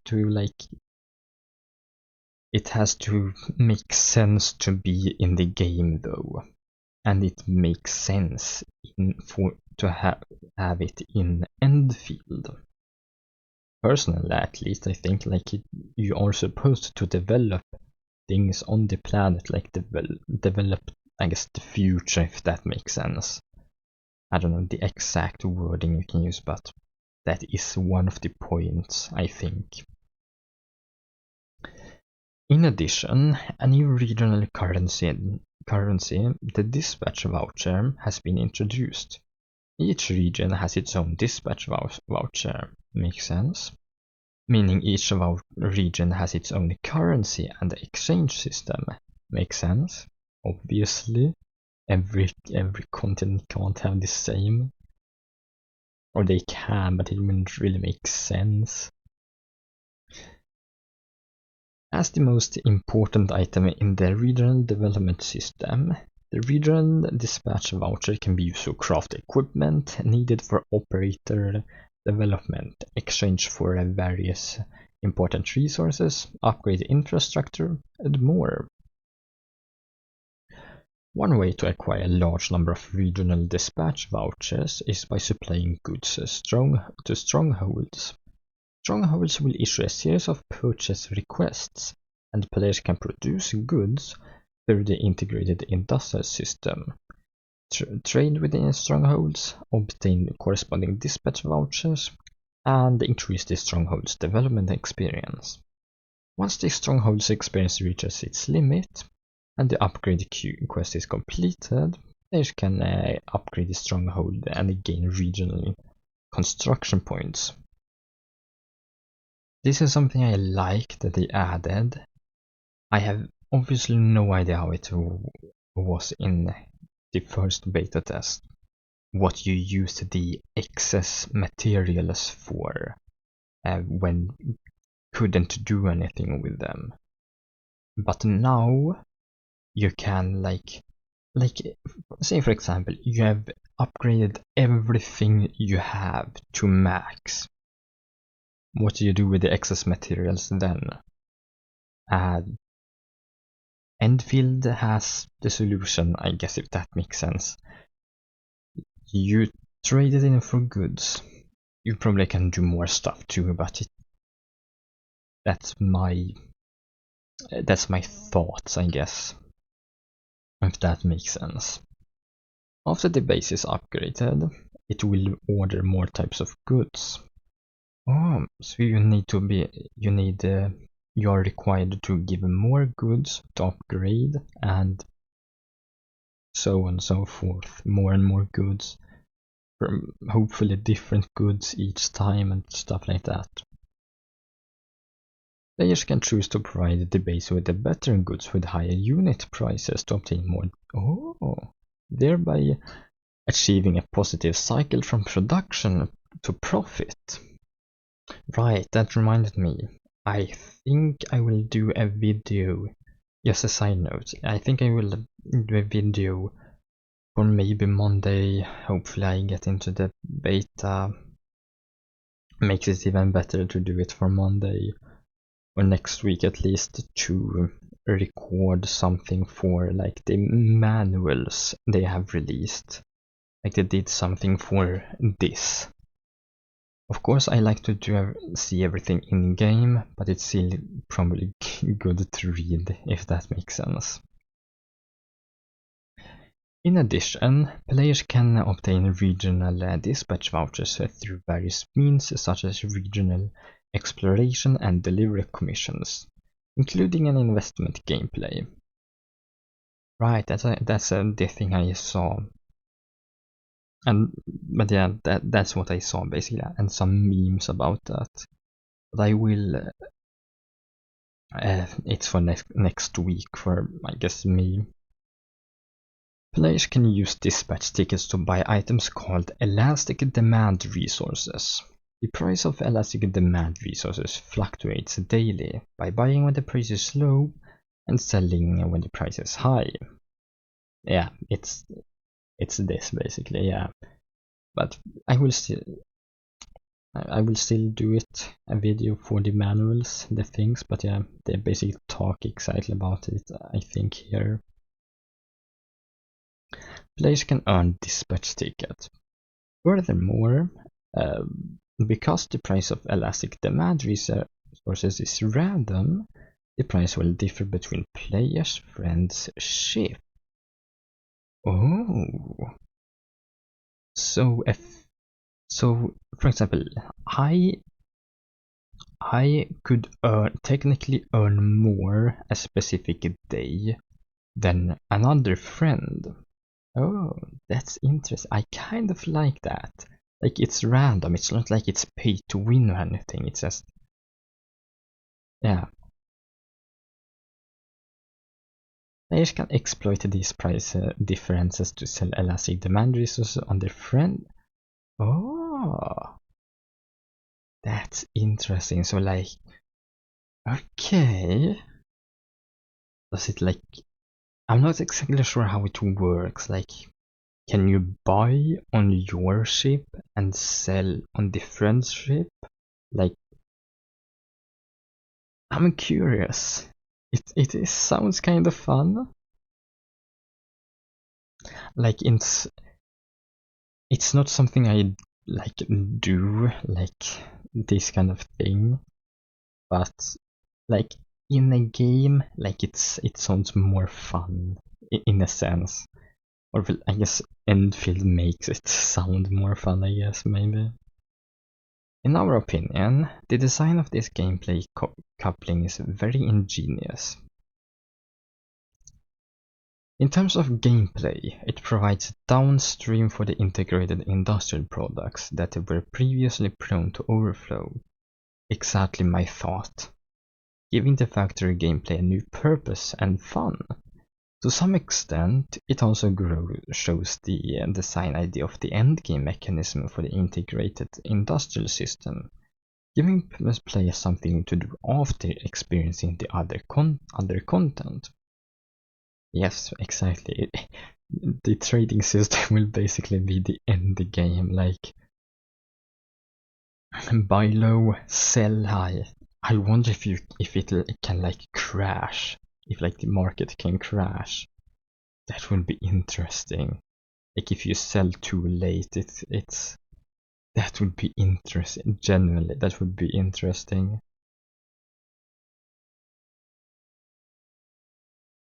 In terms of narrative, it perfectly echoes the setting of the end industrial research integrated industrial system being invested in the construction of Europa. The player's efforts will be more directly reflected in the environmental changes of Europa, making the whole narrative atmosphere run more smoothly. Not 100% sure on what they actually mean there, but here you can see here, like, it's not perfect, but you can kind of see like it levels up in that sense, like I talked about before. I love that. Furthermore, the integrated industrial system now offers more capabilities for solving level-related problems. The current design concept is that it serves as an efficiency tool in the main storyline and a key element in side quests. Taking ruling as an example, here you can unlock water pumping facilities. When faced with puzzles requiring water pumping to solve, players can use these facilities to quickly pump water, which is much more efficient than manually pumping water with a portable water gun. True. Some underwater treasure caves with hidden chests require the use of Oh, you can drain the water and open the chests. Another function of integrated industrial systems is now asynchronous online. Interesting. Oh wait, I know. Okay, I know what you're talking about. We introduced indirect social systems into the integrated industry, such as adding beacon and signage facilities, and allowing facilities like ziplines to appear in other players' worlds. This increases the content density of the current game map and improves the player experience when their self-built facilities are not yet fully developed, allowing them to do more during the plateau phase. The blueprint is a systematic adjustment. Firstly, it also has a certain degree of social interaction, allowing players to share their designs. Secondly, it definitely motivates players to explore infrastructure and gameplay. During the retest, many players reported that building infrastructure once in the tutorial and then having to build it again after leaving the tutorial caused a loss of interest. Now we provide a large number of system blueprints, which can be obtained directly after completing the corresponding tutorial, helping players quickly complete some deployments, or when players want to produce something but are unsure how. Having a blueprint as a reference can encourage players to try some more infrastructure projects. There are many other convenience designs similar to the blueprint.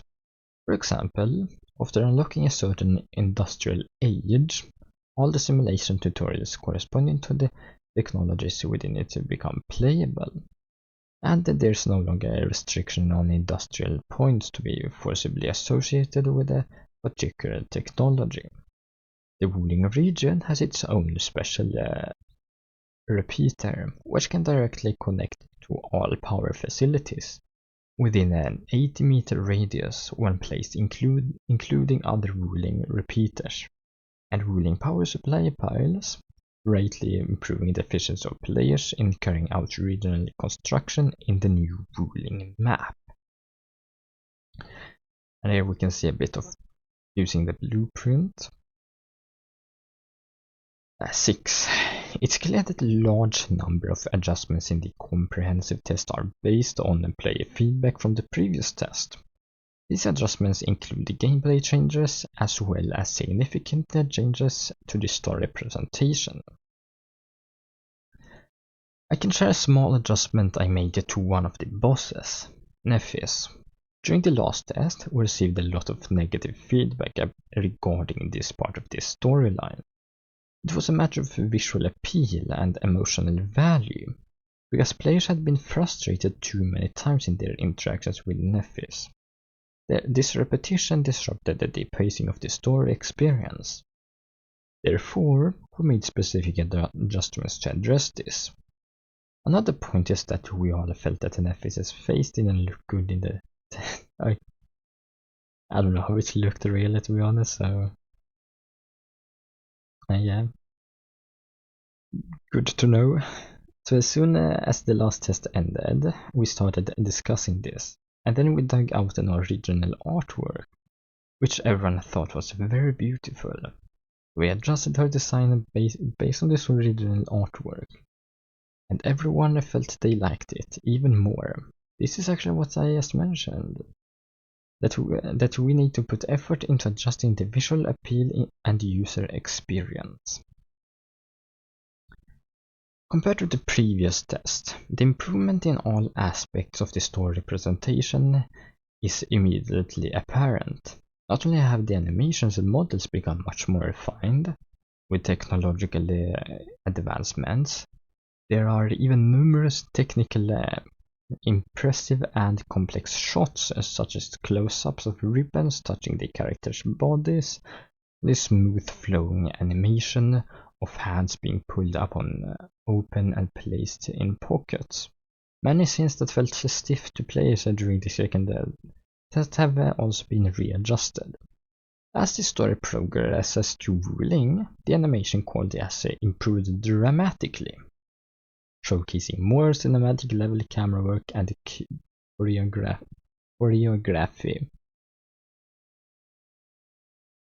During the last test, we often lamented, oh dear, we don't have time to finish this part. Although our game compared to other anime-style games, strives for a more realistic style in many aspects of a visual presentation. This actually added considerable difficulty to our presentation. However, after the last test, we still went all out to try to improve these presentation effects within the framework, trying to achieve a balance between stylization and realism. We also experimented with many new humorous performances. For example, many players felt that the Galbrenas,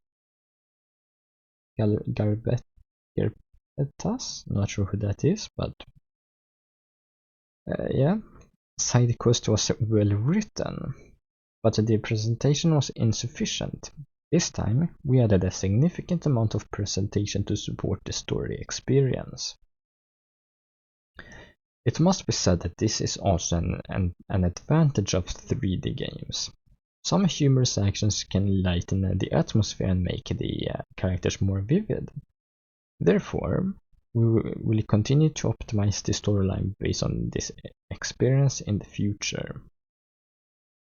On the other hand, the effort and the resources required to create a narrative in a 3D game were beyond our expectations. Although we were mentally prepared, we only understood the difficulties after doing it ourselves. In the early stages of the team, we experienced a lot of hardships and faced unprecedented development methods, from which we learned a great deal. My most direct experience is that creating a storyline for a 3D game is unlike creating one for a 2D game, where you can modify it at any time. Many things, once finished, can become completely wrong if changed, requiring you to start all over again. However, we now figured that out, but this time we were able to rework the story presentation based on player feedback. One very specific challenge we encountered during production of the Endfield storyline was adjusting the length.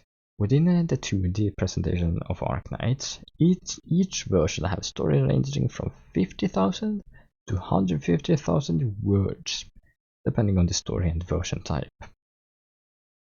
However, in Endfield, even writing 10,000 to 20,000 words required a significant amount of performance, resulting in a much larger story and content volume. Yet, the amount of content that would be contained was likely much shorter than in Arknights, making it difficult to recreate the complexity and larger number of characters found in many of Arknights' stories. We also had to learn to leverage the strengths of 3D, focusing on creating more interactive performances for the characters. Some dialogue could be replaced by 3D scene presentations. Not to mention the characters themselves. Our 3D production pipeline also spent some time adapting to this change in narrative style. Leish previously expressed great appreciation for certain map scenes, and we paid close attention to preserving these elements when reworking the story. At the same time, we made numerous adjustments to inconsistencies in the plot, essentially rewriting it. Leish may still encounter some familiar scenes or enemies, but the related story and gameplay have been almost entirely redone. In the month between second test and the full test of Arknights Endfield, the story of Arknights entered a new chapter, with a grand story structure and setting gradually unfolding. The official launch of Arknights Endfield is also imminent.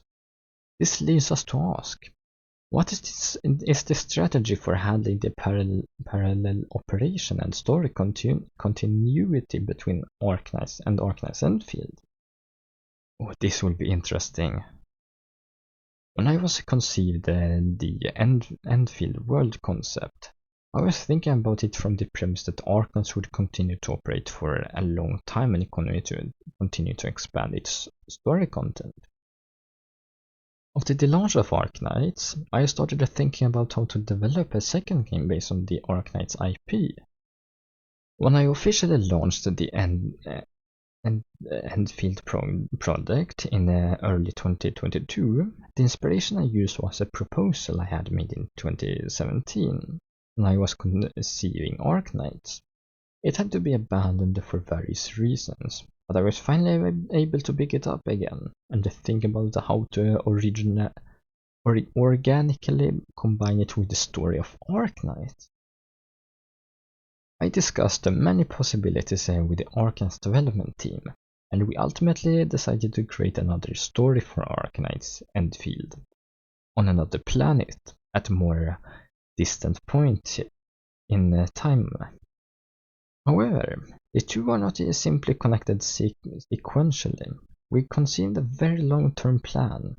The future connection between Arknights and Arknights Endfield, besides the possibilities mentioned before, will also be linked in a way that hasn't been seen before, with both works jointly expanding the universe of this IP. From my own perspective, I hope that Endfield can inherit the excellent features of Arknights while offering a very different experience. Players interested in the Arknights IP can find new information that resonates with their past gaming experiences. And I'm not sure. Endfield, on the other hand, can attract different players with its fresh gameplay and audiovisual effects.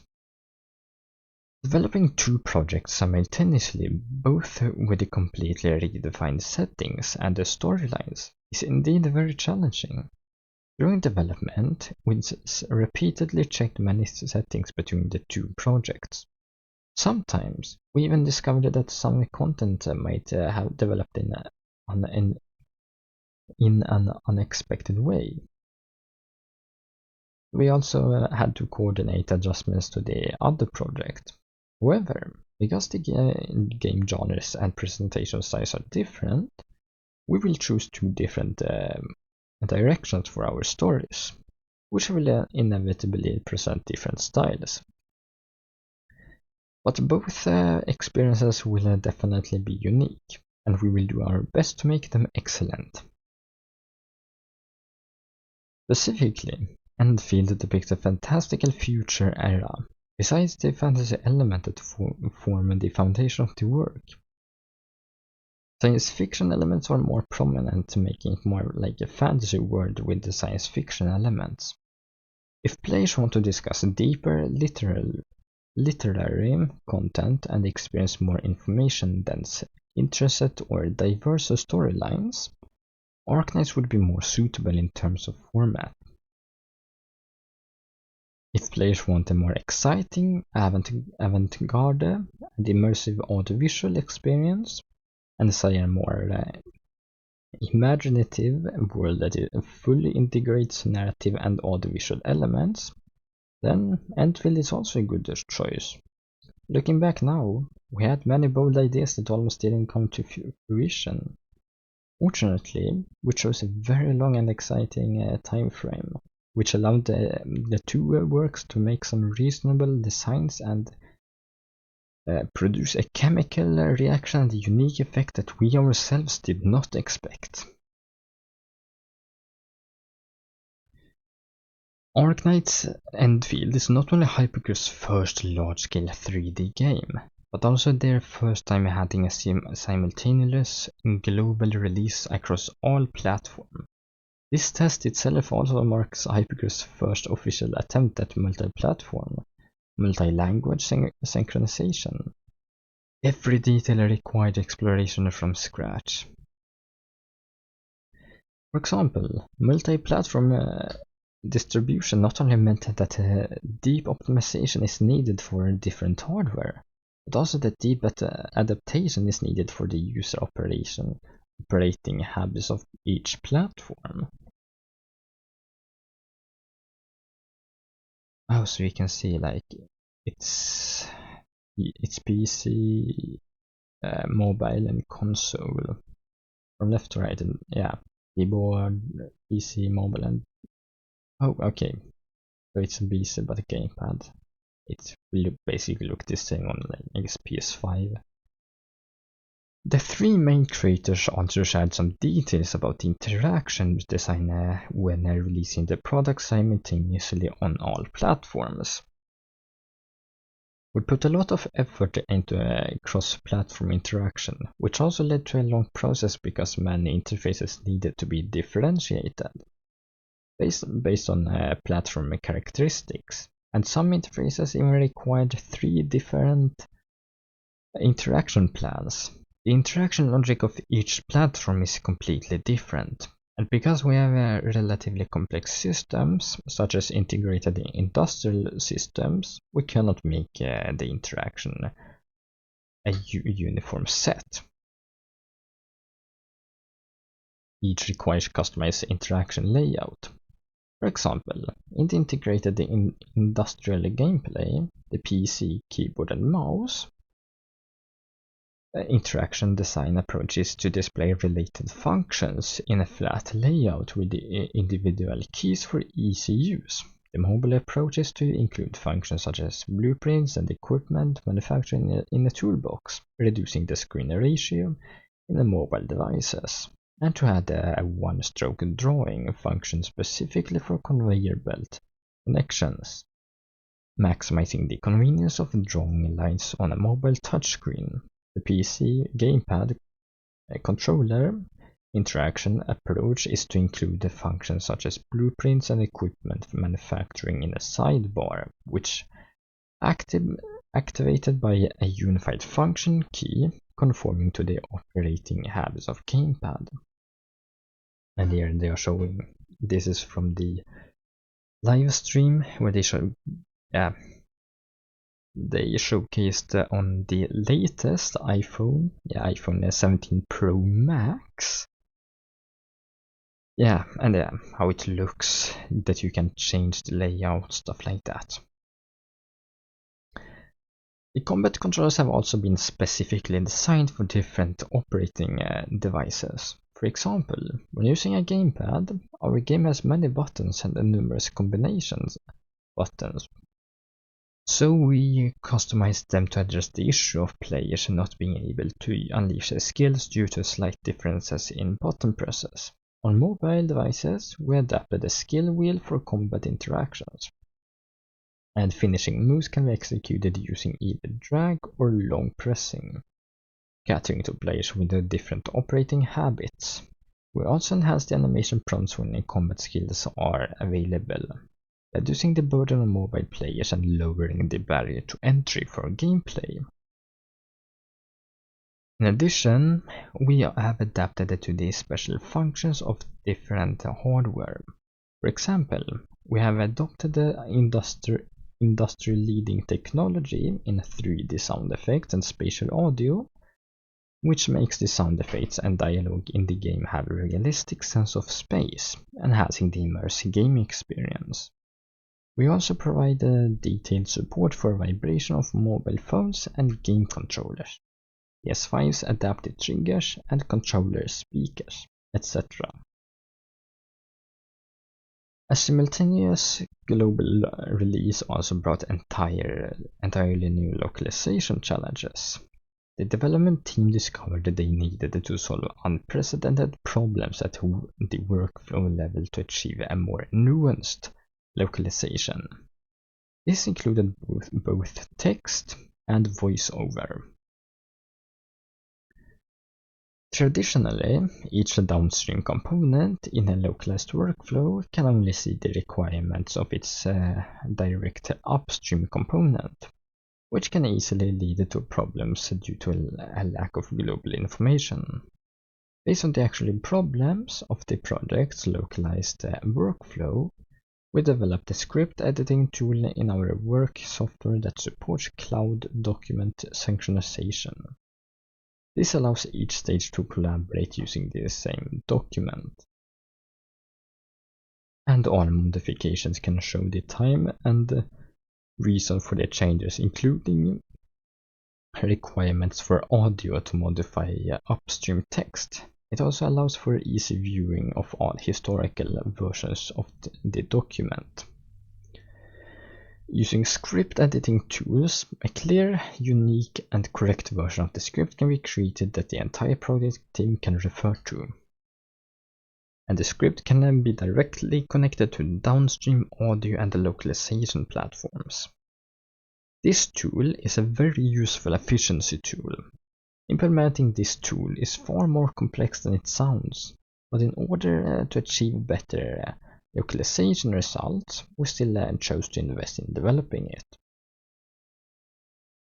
When it comes to the dubbing stage, in pursuit of a high-quality audiovisual experience, the emotional intensity, fluctuations, and performance details of the dubbing are all crucial references for the performance design. Therefore, instead of following the conventional game dubbing workflow and performing the dubbing all at once at a later stage, we introduced the dubbing stage in the early stages and used the method of pre-dubbing human voices to assist in the production. During the script and storyboarding stages, we invite voice directors and voice actors to record pre-recorded audio. Based on the script content and storyboard design, we thoroughly imagine and discuss the in-game scenes and the character movements, recording a variety of different perspectives. The most interesting performance versions from these different perspectives lay an important foundation for the emotional atmosphere of the story and the characters' expressions. During the actual dubbing, we further consider the visual representation, taking into account key character movements, facial details, dynamism, movement range, shot size, and distance visual, and spatial information to achieve high precision dubbing. After all the recording work is completed, we will further refine and optimize the key performance segments. Yvonne's first appearance is a good example. You will find that the interaction between Yvonne and Perlica involves a relatively large range of movements, and there are also some special designs in the camera language. Therefore, we also made the special performance adjustments for this scene during the dubbing process. This approach is particularly important in localized voice acting, based on the audiovisual presentation of the original Chinese language, combined with the visual information and details. We customized the voice performance design for relevant scenes and the characters, taking into account the language culture and gameplay habits of local players in each language, as well as in the characteristics of their spoken expressions. We also deeply localized the dialogue. Many dialogue-free performances are also tailored to the character's personality.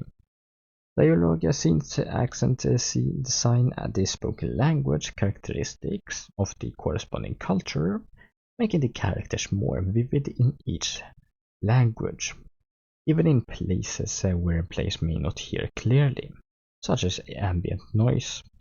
We conduct thorough localization of the dialogue and performance to make the atmosphere of a specific region more culturally relevant. However, such deeply localized voice-over production faces the issue of voice length.